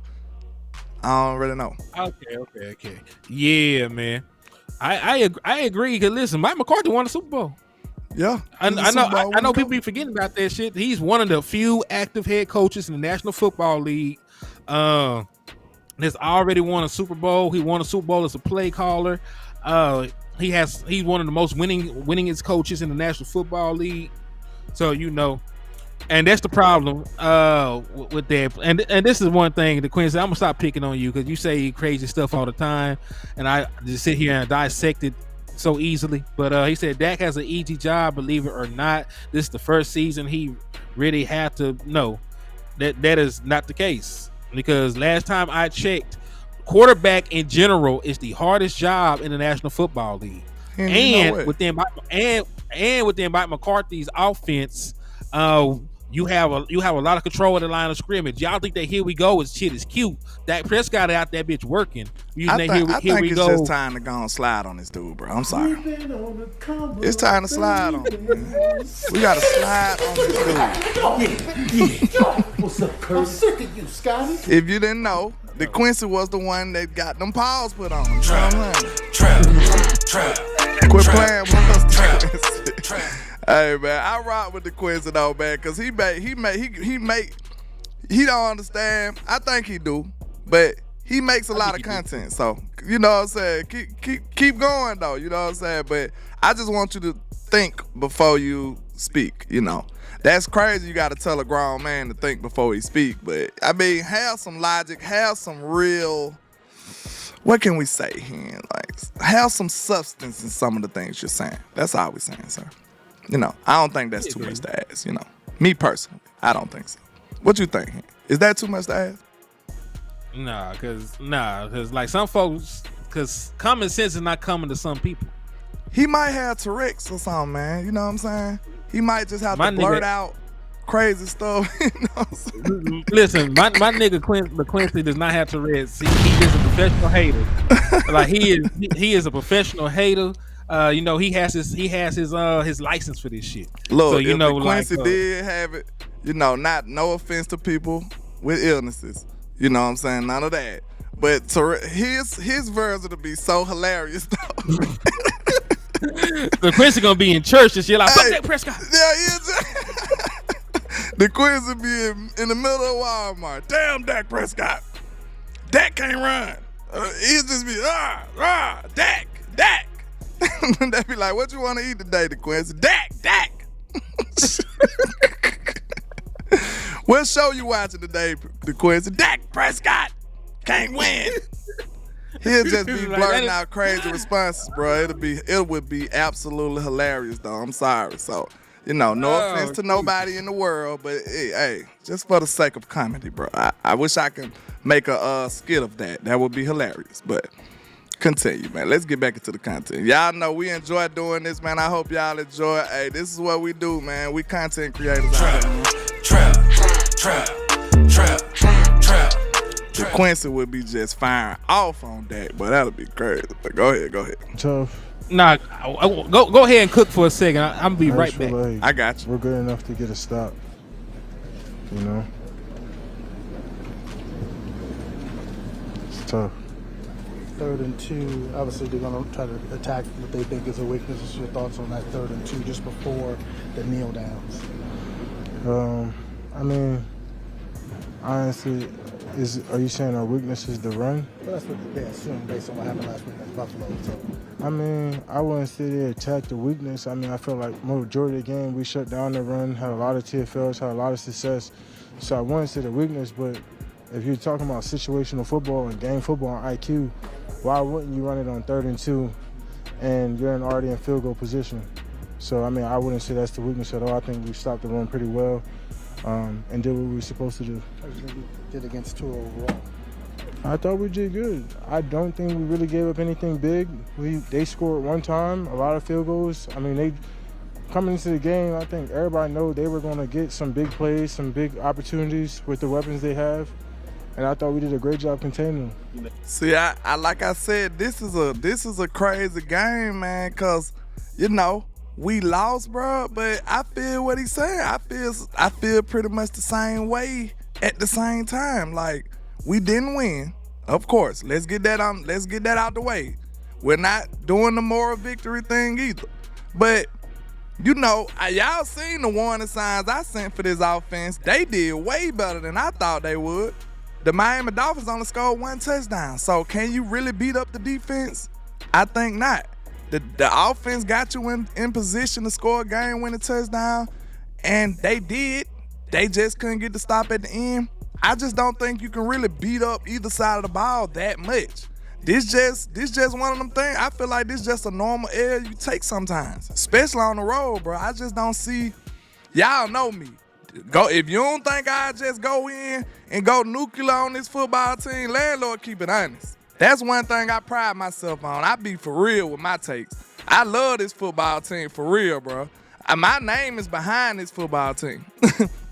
Like, anytime anything happen with the Dallas Cowboys, I be on people's mind. I be one of the first people that's on people's mind. I'm the one that's getting tagged. So I really do care about this team, y'all. So I will bag on them. I will bomb on them if I have to. Go watch my San Francisco reaction. So this ain't one of them games that I feel like I just got to dog out nobody. I'm not mad at everybody after this game. I'm disappointed we lost, but I'm just not, I don't have to fire off on nobody after this game. I just feel like it's football, bro. Sometimes you just don't get enough points. Sometimes you just don't win. Hey, I do like the way my team responded. I felt like we had a chance. We just didn't capitalize at the end. They made a few more plays. They made one more kick than we did. They got the win. But I don't think you could just go nuclear on either side of the ball after this game. So that's just the way I feel about it. You guys did 5 field goals that you hold the #1 offense in the league too. Just can you quantify the frustration of not coming out with the win after that kind of performance? Same thing with the Eagles. Same thing now. It's a game of inches. Games are decided by 1 or 2 plays. That's the league, man. It's hard to win. Look how they want phony to turn over. DeQuincy is, though, y'all. I'm sorry, bro. I be trying. You good at the trolling, DeQuincy. Hey, let's give DeQuincy a round of applause, because it be so hard to ignore that. Bro, this dude, oh, my God. How you gonna say I'm giving more victories to the offense when I just said the same thing about the defense? You ain't got nothing to say about the defense. Bro, the defense had its failures and victories too. This is just one of them games, but you had to say something about the offense because Dak on the offense. Goodbye, sir. Battle. So, I think as a defense, we take accountability because we pride ourselves in getting the ball back, and we didn't do a good enough job at that. Can you pinpoint the road issues? I mean, you have one on the road, but of late, there's been some struggles with Buffalo and today. I mean, we fighting with our back against the wall. A lot of penalties. I mean, it's mind-blowing, the things that's getting called and the positions we get put in. I mean, the thing is, we just got to learn how to fight the adversity. Hey, man, I see a ticking time bomb happening, too. And I thought Michael was finna go. Hey, but look, this was so crazy. We know you got to hold your composure, man. You got to make sure you keep your head in these certain situations. But let's think about this, y'all.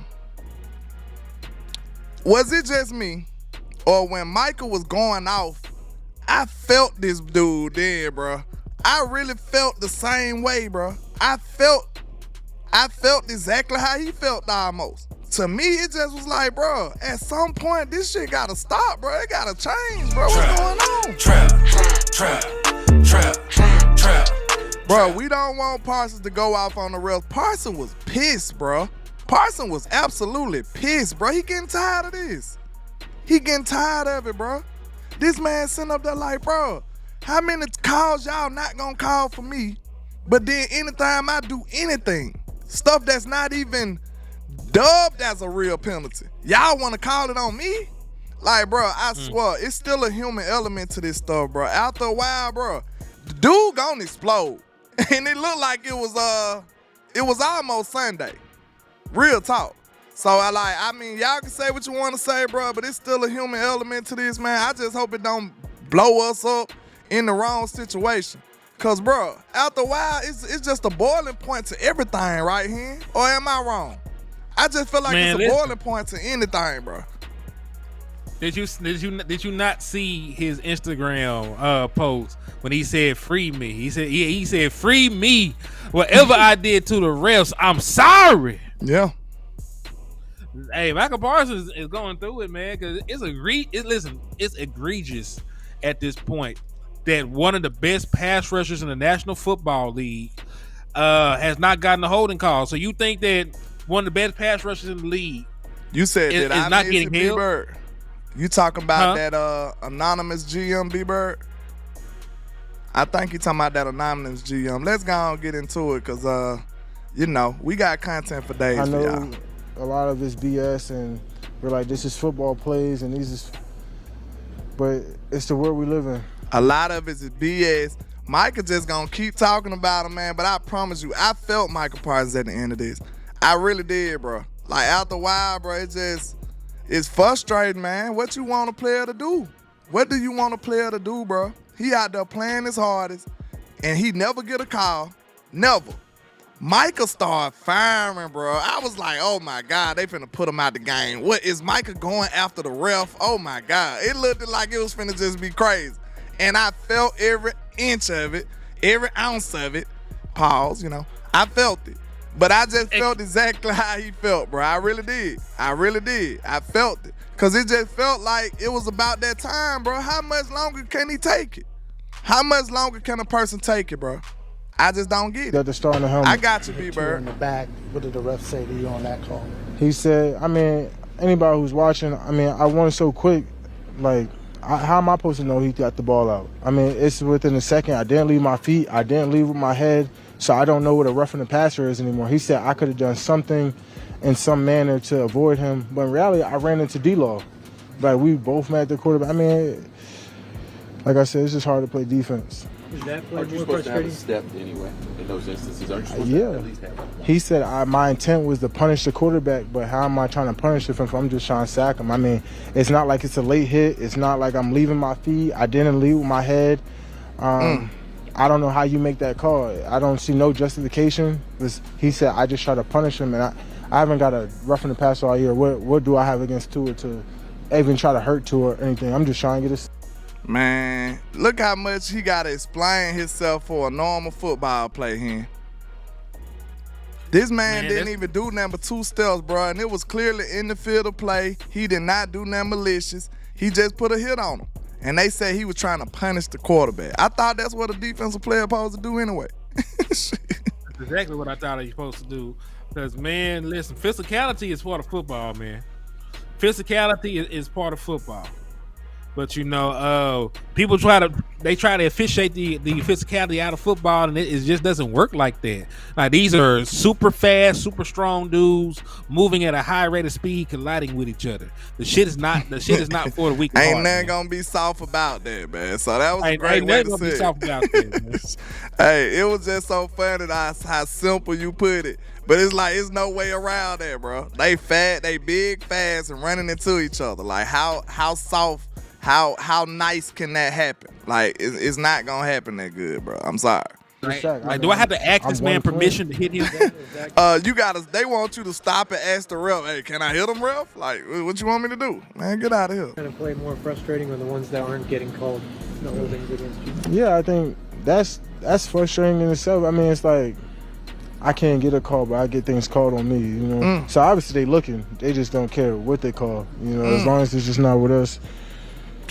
But then at the end of the day, I mean, we just gotta win these type of games. You guys That's sad, bro. That's sad right now, man. Micah looking like he is sick of these people, HTM, man. He look like he's sick. Trap. This is a ticking time bomb, man. I'ma just tell you that right now. I just pray either the tides shift a little bit to where they start actually calling plays, calling penalties on these people, or, you know, he blow up at the time where it don't cost us a game or no crazy stuff. You know, because I just see it happening, bro. I'm sorry. Like, Micah is gonna blow up because after certain amount of time, bro, you can only take so much, bro. Everything has a boiling point. You know what I'm saying? How much do you want this man to take until he just go crazy? Like, I don't understand. So, hey, it is what it is, man. I actually tweeted the NFL officiating because this is just egregious what's going on, bro. They never call plays for this. They never call penalties. Micah Parsons, let's say this, bro. And this sounds so crazy for me to even say it out loud, but it's just the truth. It's just the truth. Micah Parsons has not earned a holding penalty since the LA Chargers game. How long has that been, y'all? Hey, landlord, can we get into our conspiracy theory bag? Go ahead, play the alien music. I got something for you. Go ahead, play. Go ahead. All right. So, hey, y'all know if y'all on Twitter, y'all know Outlaw Cowboy, man. So make sure y'all give him a follow. So, for context purposes, 2017, Jerry Jones tried to get Roger Goodell removed from his position. So, from 2012 to 2017, the Cowboys were only 14th in penalties against.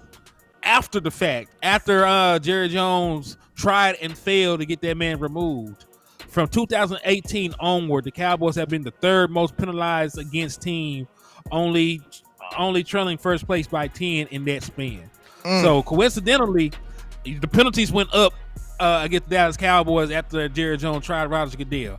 I'm not saying that's really what's going on, but it's a crazy ass coincidence if you actually put that shit into perspective. Very peculiar, I'll say. You know what I'm saying? Just all of a sudden, after that little dispute they had, now the penalties just didn't skyrocketed all of a sudden. But hey, it is what it is, man. All I'm gonna say is it's distasteful. It makes no sense. Look, you can't have one without the other. How could he be leading the league in pressure rate and one of the more people that got the most sacks in the NFL, but you never get in it? Nobody's holding them though. Nobody's holding them. And we got video evidence for the world to see. I actually tweeted NFL officiating like, hey bro, what's going on? Like, at some point, you're going to have to start questioning the integrity of this game. It just, you know what I'm saying? At some point, it just gets so egregious that it needs to be brought to question. Like, I know people say, oh, you can't call, you can't judge the refs, you can't judge nothing. Listen, sir, when one of the top pressure rate guys can't get a holding penalty, bro, on one of them plays, that was the play he threw to Jalen Watt on the out route. Bro, it was an obvious hold. It was an obvious hold. I just knew. I said, oh, that's a hold. Bro, 90% of the time, y'all, I'm going to start, I don't want to do no watch-alongs for real. I can't stand it. But if you see me watch the game, most of the time when I call a call, I be on point. I be like, oh, that's a hold. Oh, that's pass interference. Oh, that's out of bounds. Listen, I seen that play. I said, oh, that's a hold. Never get the hold. And then the hold is what allowed him the little amount of time to get the ball off to get to Jalen Watt. First down. So I'm like, y'all just gonna let him get away with it? Bro, that's terrible, bro. That's terrible, bro. But they tell you not to question the refs and can't say nothing about the refs. Talking about the refs is an excuse. But Michael Parsons hasn't got a holding call since the Chargers game, bro. Since the Chargers game? That's months. That's over 2 months ago. That is ridiculous right there. But let's go and get through these graphics. This right here is going to be very interesting right here. This is your NFC playoff scenario right here, man. And look, I know it looks like we going to have to play the 49ers in the second part of this thing. Well, but hold on. HTM got some scenarios to talk about with you all about this, though. It don't look, just say, things don't look what they seem. Now, I'm not saying we got to duck them boys. I'm not saying that we can't beat them, because we see NFL week to week. San Francisco got beat thoroughly last night. So, hey, make no mistake about it. But let HTM cook on this. All right, man. So when you talk about playoff scenarios and playoff matchups, man, you do know that the 1 seed plays the lowest remaining seed available, right? And when you look at the current matchups, there are plenty of these lower seeds that can actually lose. Philadelphia Eagles against the Seattle Seahawks. The Philadelphia Eagles lost to this team without Geno Smith. They have one of the worst secondaries in the National Football League. This will not be an easy game against a team that's already beaten them. Now, right. And even if you want to say, well, the Eagles they're going to be at home, they'll hold serve. Another matchup that definitely is worth looking at is the Los Angeles Rams going to Detroit. Matthew Stafford going home, going to the team that drafted him, bringing back memories. Very emotional game. Two of the best wide receivers in the National Football League in Puka Nacua and Puka. Listen, that's an official name at this point. I'm not calling him Puka. This man's name is Puka Nacua. He is a menace to society. He is a monster. You need to pat him down when he walks through your door. He got it on him. He liked that. So I need y'all to be prepared and be aware of Puka Nacua going forward. Never disrespect this man again. But give me 1 second. Make sure you hold your thought here. Okay. Go ahead. You got it? Okay. Yeah, appreciate shout out to Mr. Julius with the $20 cash out, and then shout out to Mr. Nate Gardner with the $15 cash out. Man, we appreciate y'all for holding us down. We really do, man. Y'all don't know this goes a long way, not a short way, in supporting the content creator, man. So we appreciate y'all, man. But continue here. Indeed. So two of the best wide receivers in the National Football League against a bad secondary, like not a very good secondary. And I get it; they beat them the first time around, but it's hard to beat a team 2 times. And well, no, matter of fact, I'm tripping. They haven't even played each other. So the Los Angeles Rams are going to be playing the Detroit Lions, and I'm going to talk about the Lions tonight. They don't have a very good passing defense at all. If I'm not mistaken, they're the 27th ranked pass defense. So Matthew Stafford, this is a matchup made for Matthew Stafford.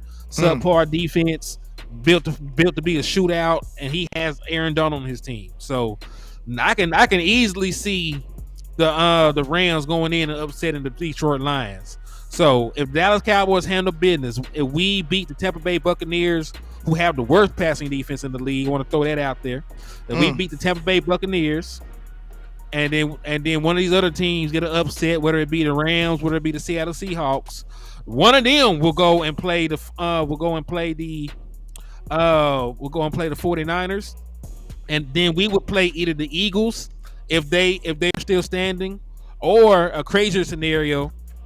If a crazy scenario is where we will actually play the second game at the crib, because if we win, the Lions lose to the Rams and the Eagles lose to the Seahawks, then we would actually have a home playoff game as well. Hey, this all I'm saying. Just like you said, bro. Nobody's ducking these boys because I feel like you're going to have to play them at some point. All I'm saying is, if we got the luck of the draw like the Eagles did last year, in my opinion, who knows how them cards will fall for us. You know what I'm saying? If we mess around, beat Tampa, and then you, like Hen expressed, San Francisco, the number 1 seed, gonna get whoever the lowest team after that. So just imagine if Seattle beat Philly, which they already done without Geno. Just imagine if Seattle beat Philly and now San Francisco play them. You know what I'm saying? They go to San Francisco. That's a division game. And what is the craziest situation? What is the most likely team to upset somebody like that? The team in a division? In my opinion, it's definitely a division team. So that is not craziness. That is not outrageous. That is not outlandish. That's possible. Or even if Philly do beat Seattle, like he said, if the Rams beat Detroit, which is very possible, because Detroit, they're a good team, but I feel like the Rams a good team too. You know what I'm saying? They done been there and done that. I just feel like if I was a betting man, I'd probably say the Rams would pull that game out. I don't know why. I just feel like the Rams would be a better team in a playoff situation like that. So, I mean, they just won a Super Bowl. They've been there and done that. Yeah. So I look at the Rams. Boom. The Rams might end up playing San Francisco, and that's another division game, right? Mm-hmm. So, hey, anything can happen in this scenario right here, man. And we'll mess around and play who? Maybe Philly. We would go to Philly. Yeah, if Philly wins, and then we will go to Philly. If Philly loses and Detroit wins, we'll go to Detroit. If they both lose, then the lowest remaining seed would be Seattle, and they would go to the 49ers, and then the Rams would come to Dallas. See, all them sound like likely scenarios. So we just wanted to, give y'all the updates. And that list don't seem as crazy when you start breaking this stuff down a little bit. Hey, we could look. It sounds outrageous, but it's possible the Cowboys could get a favorable schedule in the playoffs. It's possible, y'all. It's possible. B-Bird said, I don't want to go to Philly. I feel confident in going to Philly, B-Bird. I promise you I do. Did you see that game last night, B-Bird?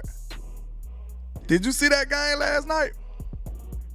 I'll go anywhere and play the Eagles right now. They ain't like it. I play the Eagles in the parking lot right now, bro. Them dudes are not that good, B-Bird. I promise you. They just ain't not, got that, bro. They not, bro. I stand on that. They ain't got that confidence no more, man. They won that game. They look shell-shocked. I stand on that. I play Philly out after what I've seen. man, I play Philly wherever. And look, they badly beat us the first time. We just had some mental mistakes and let the game go away. I would love to, man, I will smack Philly. Man, I bet money. I stand on that. We'll beat Philly, bro. Force three fumbles. You know, force 3 fumbles. And, you know, they got all 3 of them back. Yeah, I got you. I know B-Bird ain't scared, but you know, it just get me going because I just feel it, bro. I'm not worried about Philly. I was never worried about Philly. I was kind of surprised we lost that game. And it was some, what I call them, some custom mistakes that made us lose that game in Philly. It wasn't that team was better than us, but we was going crazy on Philly at home. What they did against us at home, not a thing. We lost. We went crazy. The offense was cooking. Like, it was just some crazy things happen that got them that win. Philly been winning by the skin of their teeth all year, y'all. I know it sounds like an excuse when people say that, but after a while, them chickens come home to roost, sir. They do. After a while, you just can't live off of that. That's not sustainable. If people really looking at it unbiasedly, we look at it like, okay, what's the chances of Philly keep winning these games in this fashion? That's why people set up and start saying, oh, Philly look a little sus. Philly look a little sus. Most of Dallas wins be what? Good wins. Like we how many lucky wins Dallas had? Not a damn one. I wish we had a couple. We go whoop people's tail, bro. Like we winning in convincing fashion most of the time. It's very rare that we be like, whoo, the Cowboys narrowly escaped. That don't really happen in Dallas, bro. If we got to narrowly escape, most of the time, unfortunately, it be in a loss. You know what I'm saying? So, people that's looking at it logically, bro, we looking at it like, bro, if Philly keep playing football like that, bro, that shit is not gonna last. And now this is what you seeing. They barely won last night. Them boys were terrible. Them boys were absolutely terrible, bro. So, hey, I would love to play Philly, bro. Philly know what's up with us.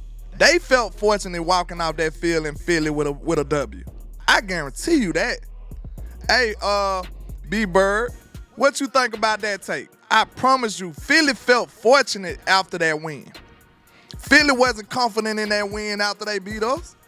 I guarantee you they felt like they got away and stole something. And that let you know, yeah, we gonna have to see them boys again. They don't want that smoke for real, B-Bird. I promise you that. I promise you that. They don't want to see us like that. They don't want to see nobody. The weak Giants that they dogged us out for blowing out, look at how much trouble they gave them. If Tyrod Taylor would have started, them boys probably would have lost. I don't know why in the world they had DeVito in there anyway. Them boys throwing 5-yard passes the whole game, and they still made it a football game because the Eagles was giving it to them. The Eagles was giving it to them. They don't trust that back end, so they always gonna play with a little bit of cushion at this point. Like they don't trust it. They trying to play at this point to prevent the big chunk play, the 20-yard, 30-yard play down the field that been killing them all year. And you know they just out there playing shell coverage at this point. Straight up.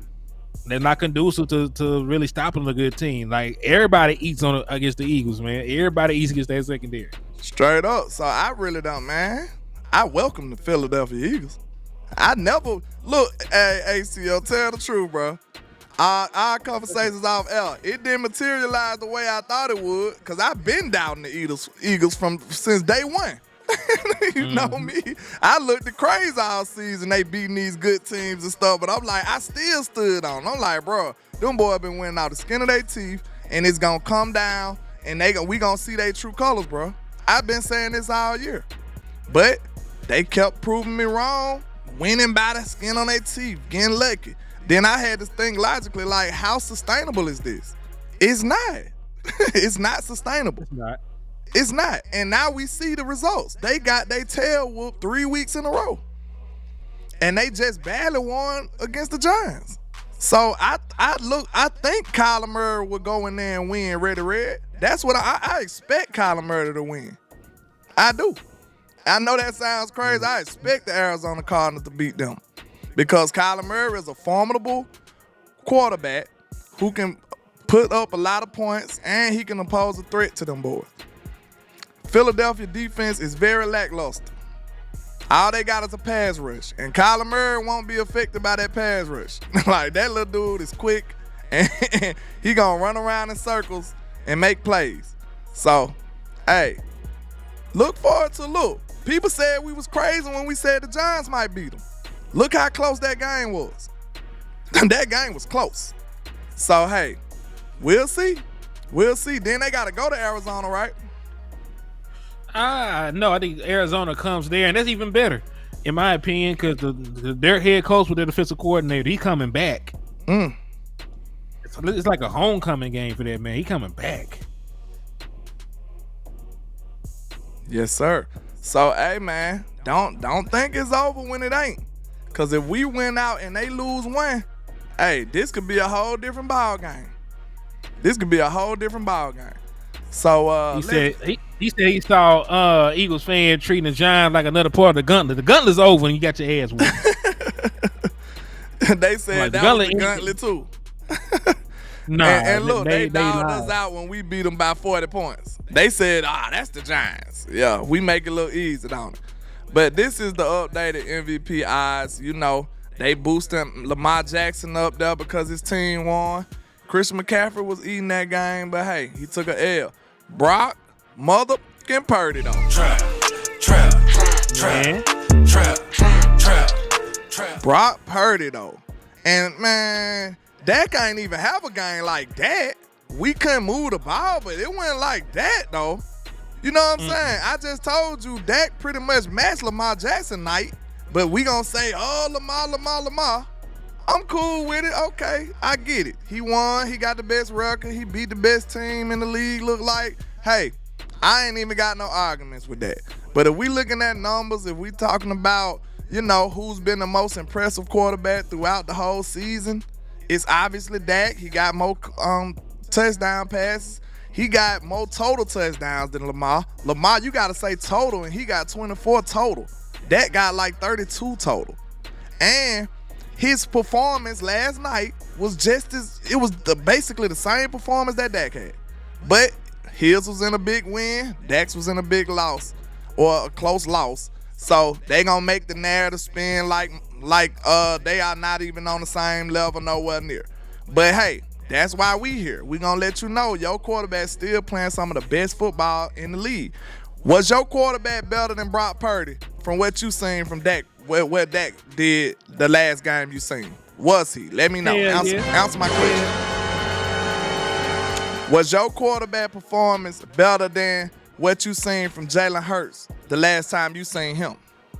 Hell yeah. So, anybody other than that, Christian McCaffrey, bro, like, man, let's be real. I'm not giving it to no running back. I'm sorry. So, I don't even consider that being real. Y'all can do it. If they give it to him, congratulations. I don't look at it like that. I'm sorry. So, you know, Josh Allen, he done had way more turnovers, all of that other stuff. Man, Dak been out playing all of these dudes.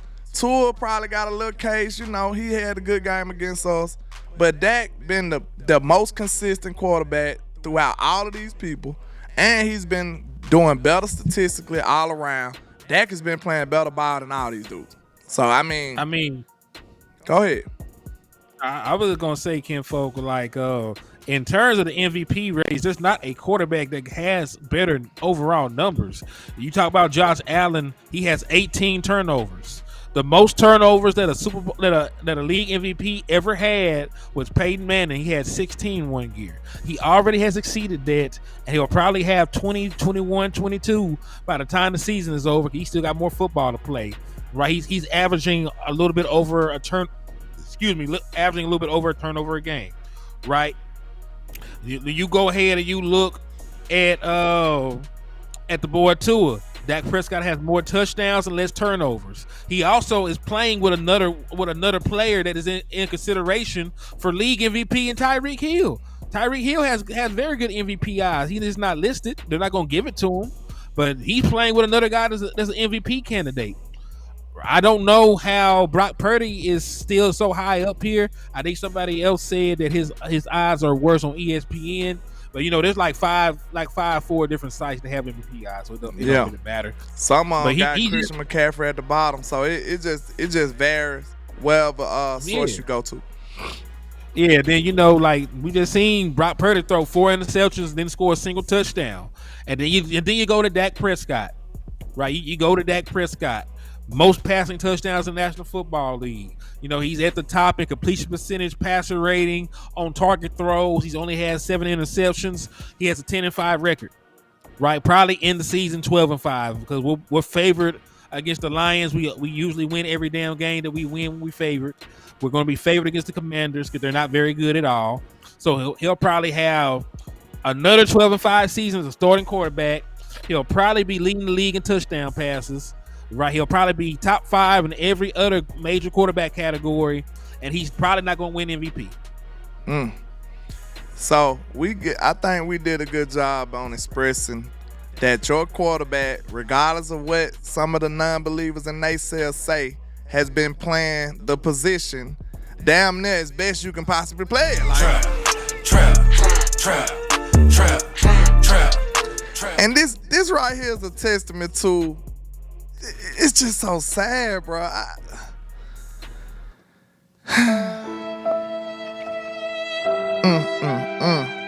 It's just so sad to me, y'all. In order for people to discredit Dak Prescott, they would rather just crap on the whole landscape of quarterback in the NFL. Ain't that sad?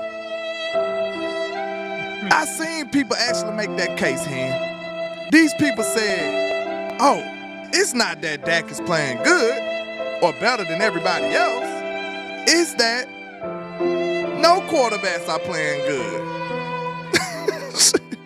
That's why they trying to consider running backs and stuff.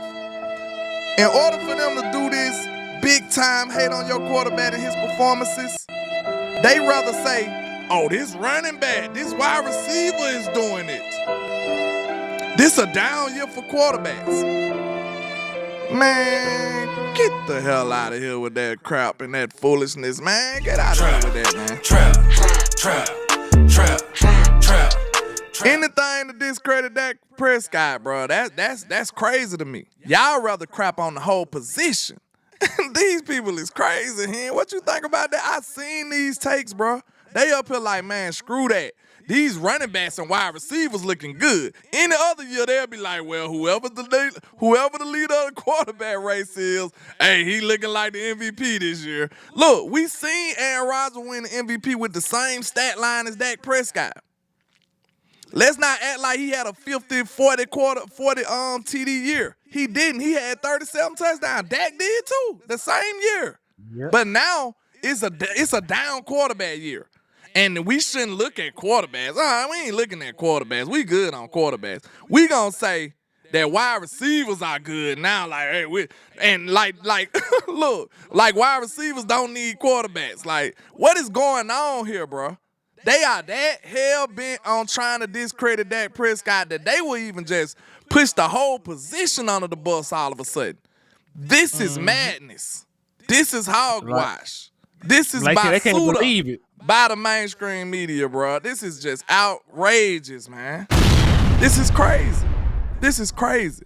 I could tell, bro. That's why it felt so good when Dak was just balling out of control and they couldn't do nothing, bro. You could just feel in their spirit how much it hurt them to even say these words. Like, it was like that was satisfying, bro. I'm not gonna lie. I seen it in every single one of these talking heads, bro. They couldn't deny it no more. So they had to say something good about Dak. It looked like it was just hard to do. So of course, after one bad game, they gonna just try to throw him right back down to like he ain't did nothing all year. We ain't standing for that in the trap. We're not. We're not standing for that. We're not standing for it. Hot Boy 95 said Dak is good, but that water boy over there is sure good. That water boy over there going crazy. Trap. Hey, Hey, man, Dak all right, bro.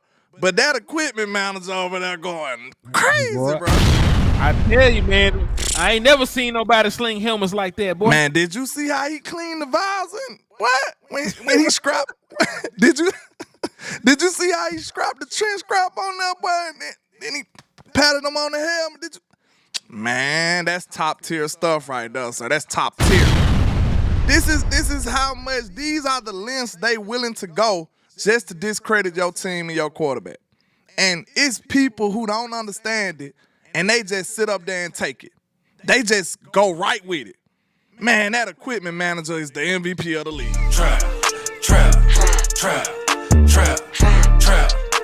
Man, that towel, boy. Man, did you see how, bro, as soon as I asked for the towel, he threw it on my shoulder ASAP. That dude is the MVP. That's the real MVP. These boys willing to go through anything. They willing to say anything to discredit our quarterback. And we're not going for it. We're not standing for it. We're not. Man, they did that. They do Dak Prescott any kind of way, man. What's up with you, Freddie Morales? I see you. Yeah, Shout man. Listen, it hurt they whole feelings to have to consider Dak Prescott an MVP candidate. You know, just like what's the word? Begrudgingly. They begrudgingly have to say, "Damn, that Prescott, he playing good football." Look, you can see it on their face. It looked like it hurt when they were saying it, bro. I promise you, man. They be looking constipated. They looking like they can't get it out. Well, these boys is crazy, man. But yeah, man, we got a couple of more slides, man. Hey, we done gave y'all a good long show today, bro. We done gave y'all a good long show today. It's almost 2.5 hours, man. So I appreciate y'all rocking with your boy for this long show. I know this is not normal in the trap, so we're going to get to it.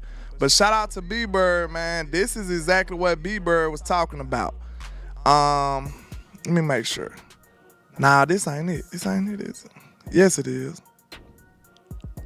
Nah, that ain't it. Wait a minute. I got it. Did I put it in there? Wait a minute. Man, I know I had it. Okay, wait, maybe I got it in my phone. Wait a minute. Cause I know I screenshotted what the dude said. Let's see.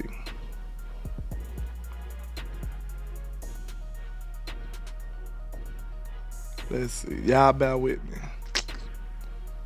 I guess this is it. Let me see. There are currently 7 teams with at least 10 wins. No, this was just an interesting stat I seen. But 10 wins, this is one of the things that they discrediting us with. With at least 10 wins this season, the Cowboys have the worst road record of those teams. The Cleveland Browns 3-4 are the only other 10-win team with a losing record in road games. Dallas has lost 4 of the 6 games against teams that currently have winning records, including 1-3 against teams leading their division. So, you know, that's the same narrative that they want to push. But I thought I had the screenshot, man, but it looks like I don't. But it was an anonymous coach in the NFC East, I believe, and he said that the Cowboys were basically some front runners, HTM. I got to find the article, but these are basically verbatim what he said. He said that the Cowboys are front runners, and, you know, basically we can't get it done if we don't get up. If we ain't up on the game, we just usually fold like that. So if we start out hot, he said we just good, and then if we don't, it's over with. So what you think about that, HTM? Anonymous GM, right. Anonymous executive or something. What you think about it? Man, listen, if you can't put your name to some shit, I don't give a damn what you talk about. You know what I'm saying? Like, niggas already gotta be anonymous, like they finna get spunked on by what they said, man. Ain't nobody finna come kill you, kidnap your children, slap you across your head. Like, ain't nothing finna happen to your little scary ass if you had just came out there and said this, you know, under your name. Like, if you really felt that, just say it. This like, is the really journalism version of a burner account right here. Yeah, like anonymous. Man, shut the fuck up. I don't care. Like, listen. If you can't put your name by it, if you can't stamp it, it's probably some bullshit. You know what I'm saying? Like, listen, I ain't gonna hold you. Like, I go live every other day and put my face online saying anything that comes to my mind. Right? I be cussing people out. You know what I'm saying? Everything. Right? I do not hide who I am or what I do or anything like that. So, you know, if you cannot do the same, I can't really just sit here and care about it. Everybody got an opinion about the Dallas Cowboys. We're the Dallas Cowboys. Facts. You know what I'm saying? Like, what makes your opinion more special or this? Because you're an anonymous source. You're anonymous. Hey, salute to my boy El Professor for the other 10 piece, man. He said, good show, Henny. Thank you for the love, man. I appreciate you for the cash out. Salute to him on my end too, man. We appreciate you, man. But we rounding in on 2 hours and a half, man. So what's your final thoughts on the Miami game and, you know, the state of your team? Whichever one you want to pretty much cover on your way out, Mr. HTM. Man, let me tell you something, man. Like, the Dallas Cowboys just need to be better situationally, man. Situational football is what lost the Dallas Cowboys the game on every front. That's a great point. Go ahead. Yeah. What happened? I was just saying that was a great point to bring up. Yeah, go ahead. Oh, yeah. Okay, I know somebody said something. Okay. You cooking. Nah. Okay, I'm making sure. Like, random sound effects be throwing me off, man. You know, I'm up here with the hat on and shit, so I didn't know. But listen, so think about it. Situational football, short yardage situation. You handed the football off to a guy who only had 3 carries over the last 11 weeks. 2 of them came that game. And, you know, a fumble happened. That should have been a redemption carry for Tony Pollard. It should have been a carry for Rico Dow, who has shown to be one of your power runners. You had other options than giving the ball to somebody that hasn't touched the ball in a long time. Right? That was a situational miscue, in my opinion, right there. Then you turn around, situational football.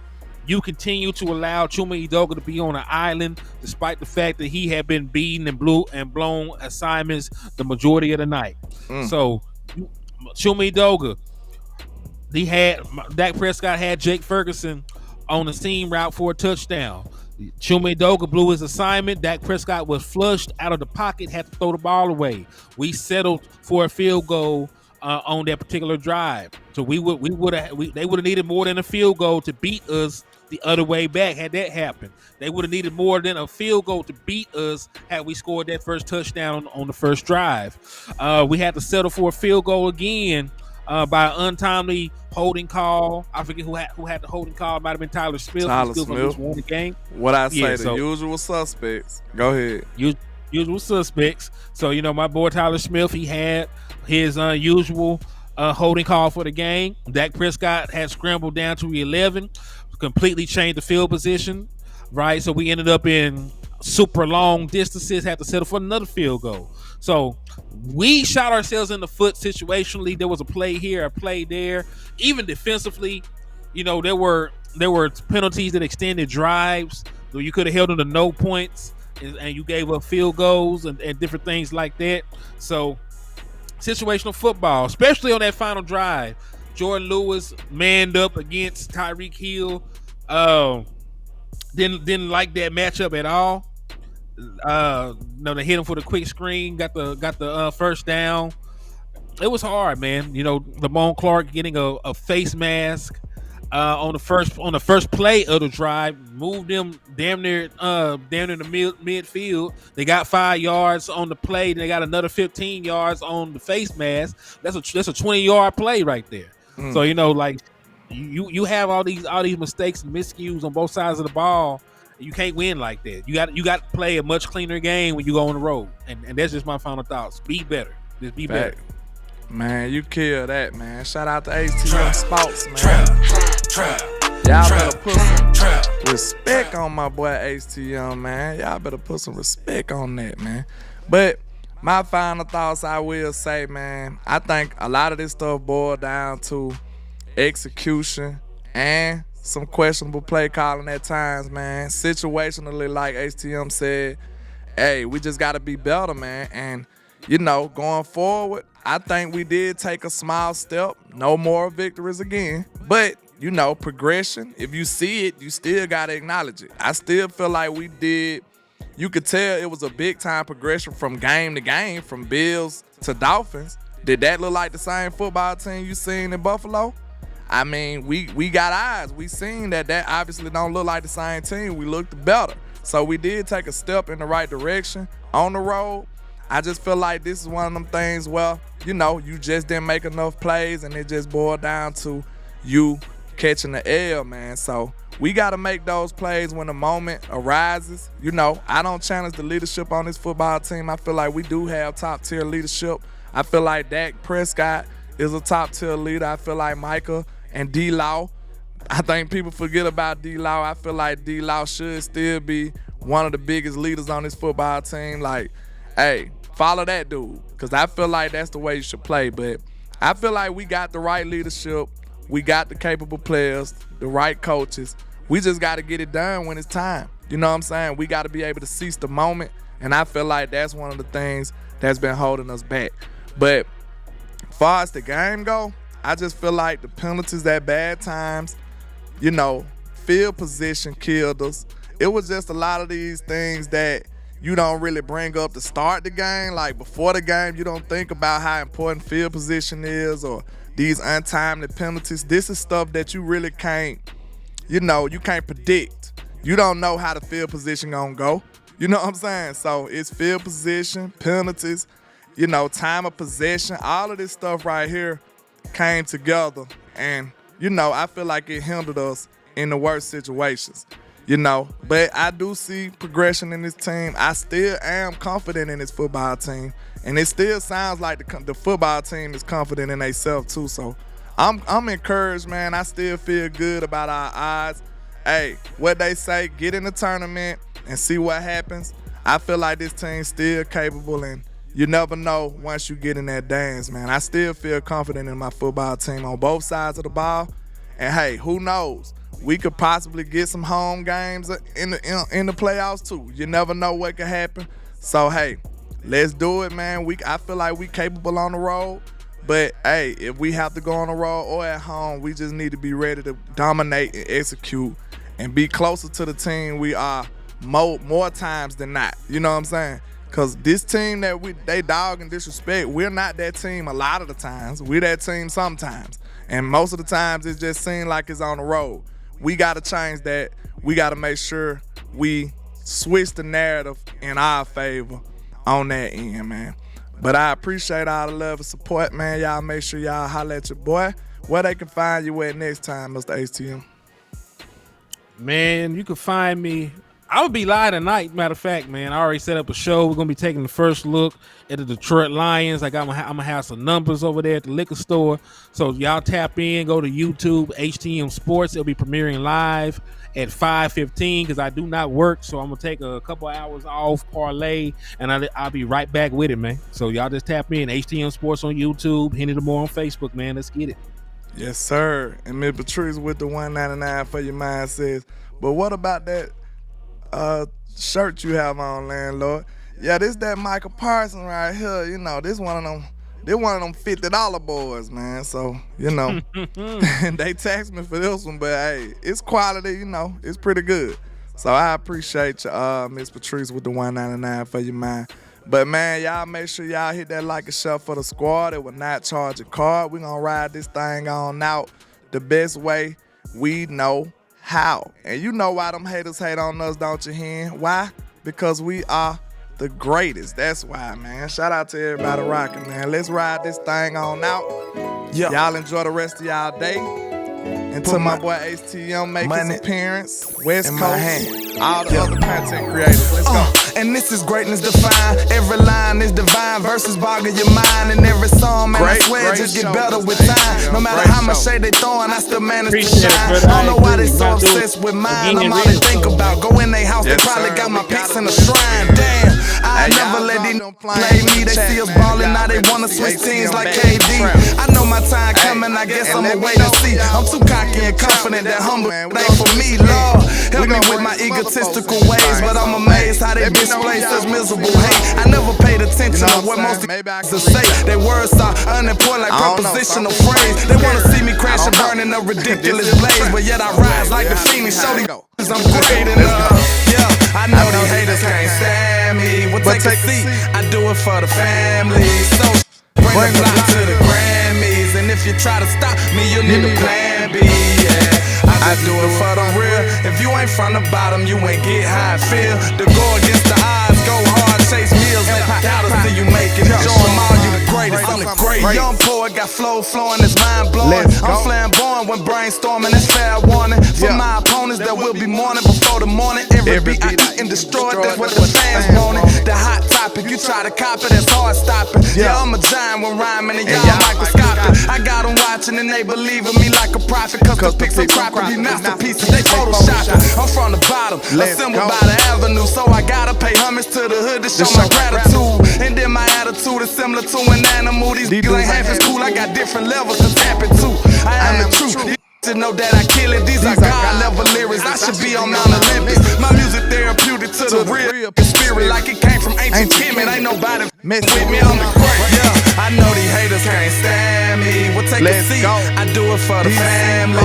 So bring the block to the Grammys, and if you try to stop me, you need a plan B. Yeah, I just do it for the real. If you ain't from the bottom, you ain't get how I feel. To go against the odds, go hard, chase meals, let the dollars see you make it, and show 'em all you the greatest. I'm the greatest. And not only am I the greatest, we are the greatest. You know them haters want to hate us because they ain't us. You know them haters want to try to suppress our success. But nevertheless, we pass every single test with flying colors like no other. And like I say, 1K, one love, Cowboys Nation. Let's go.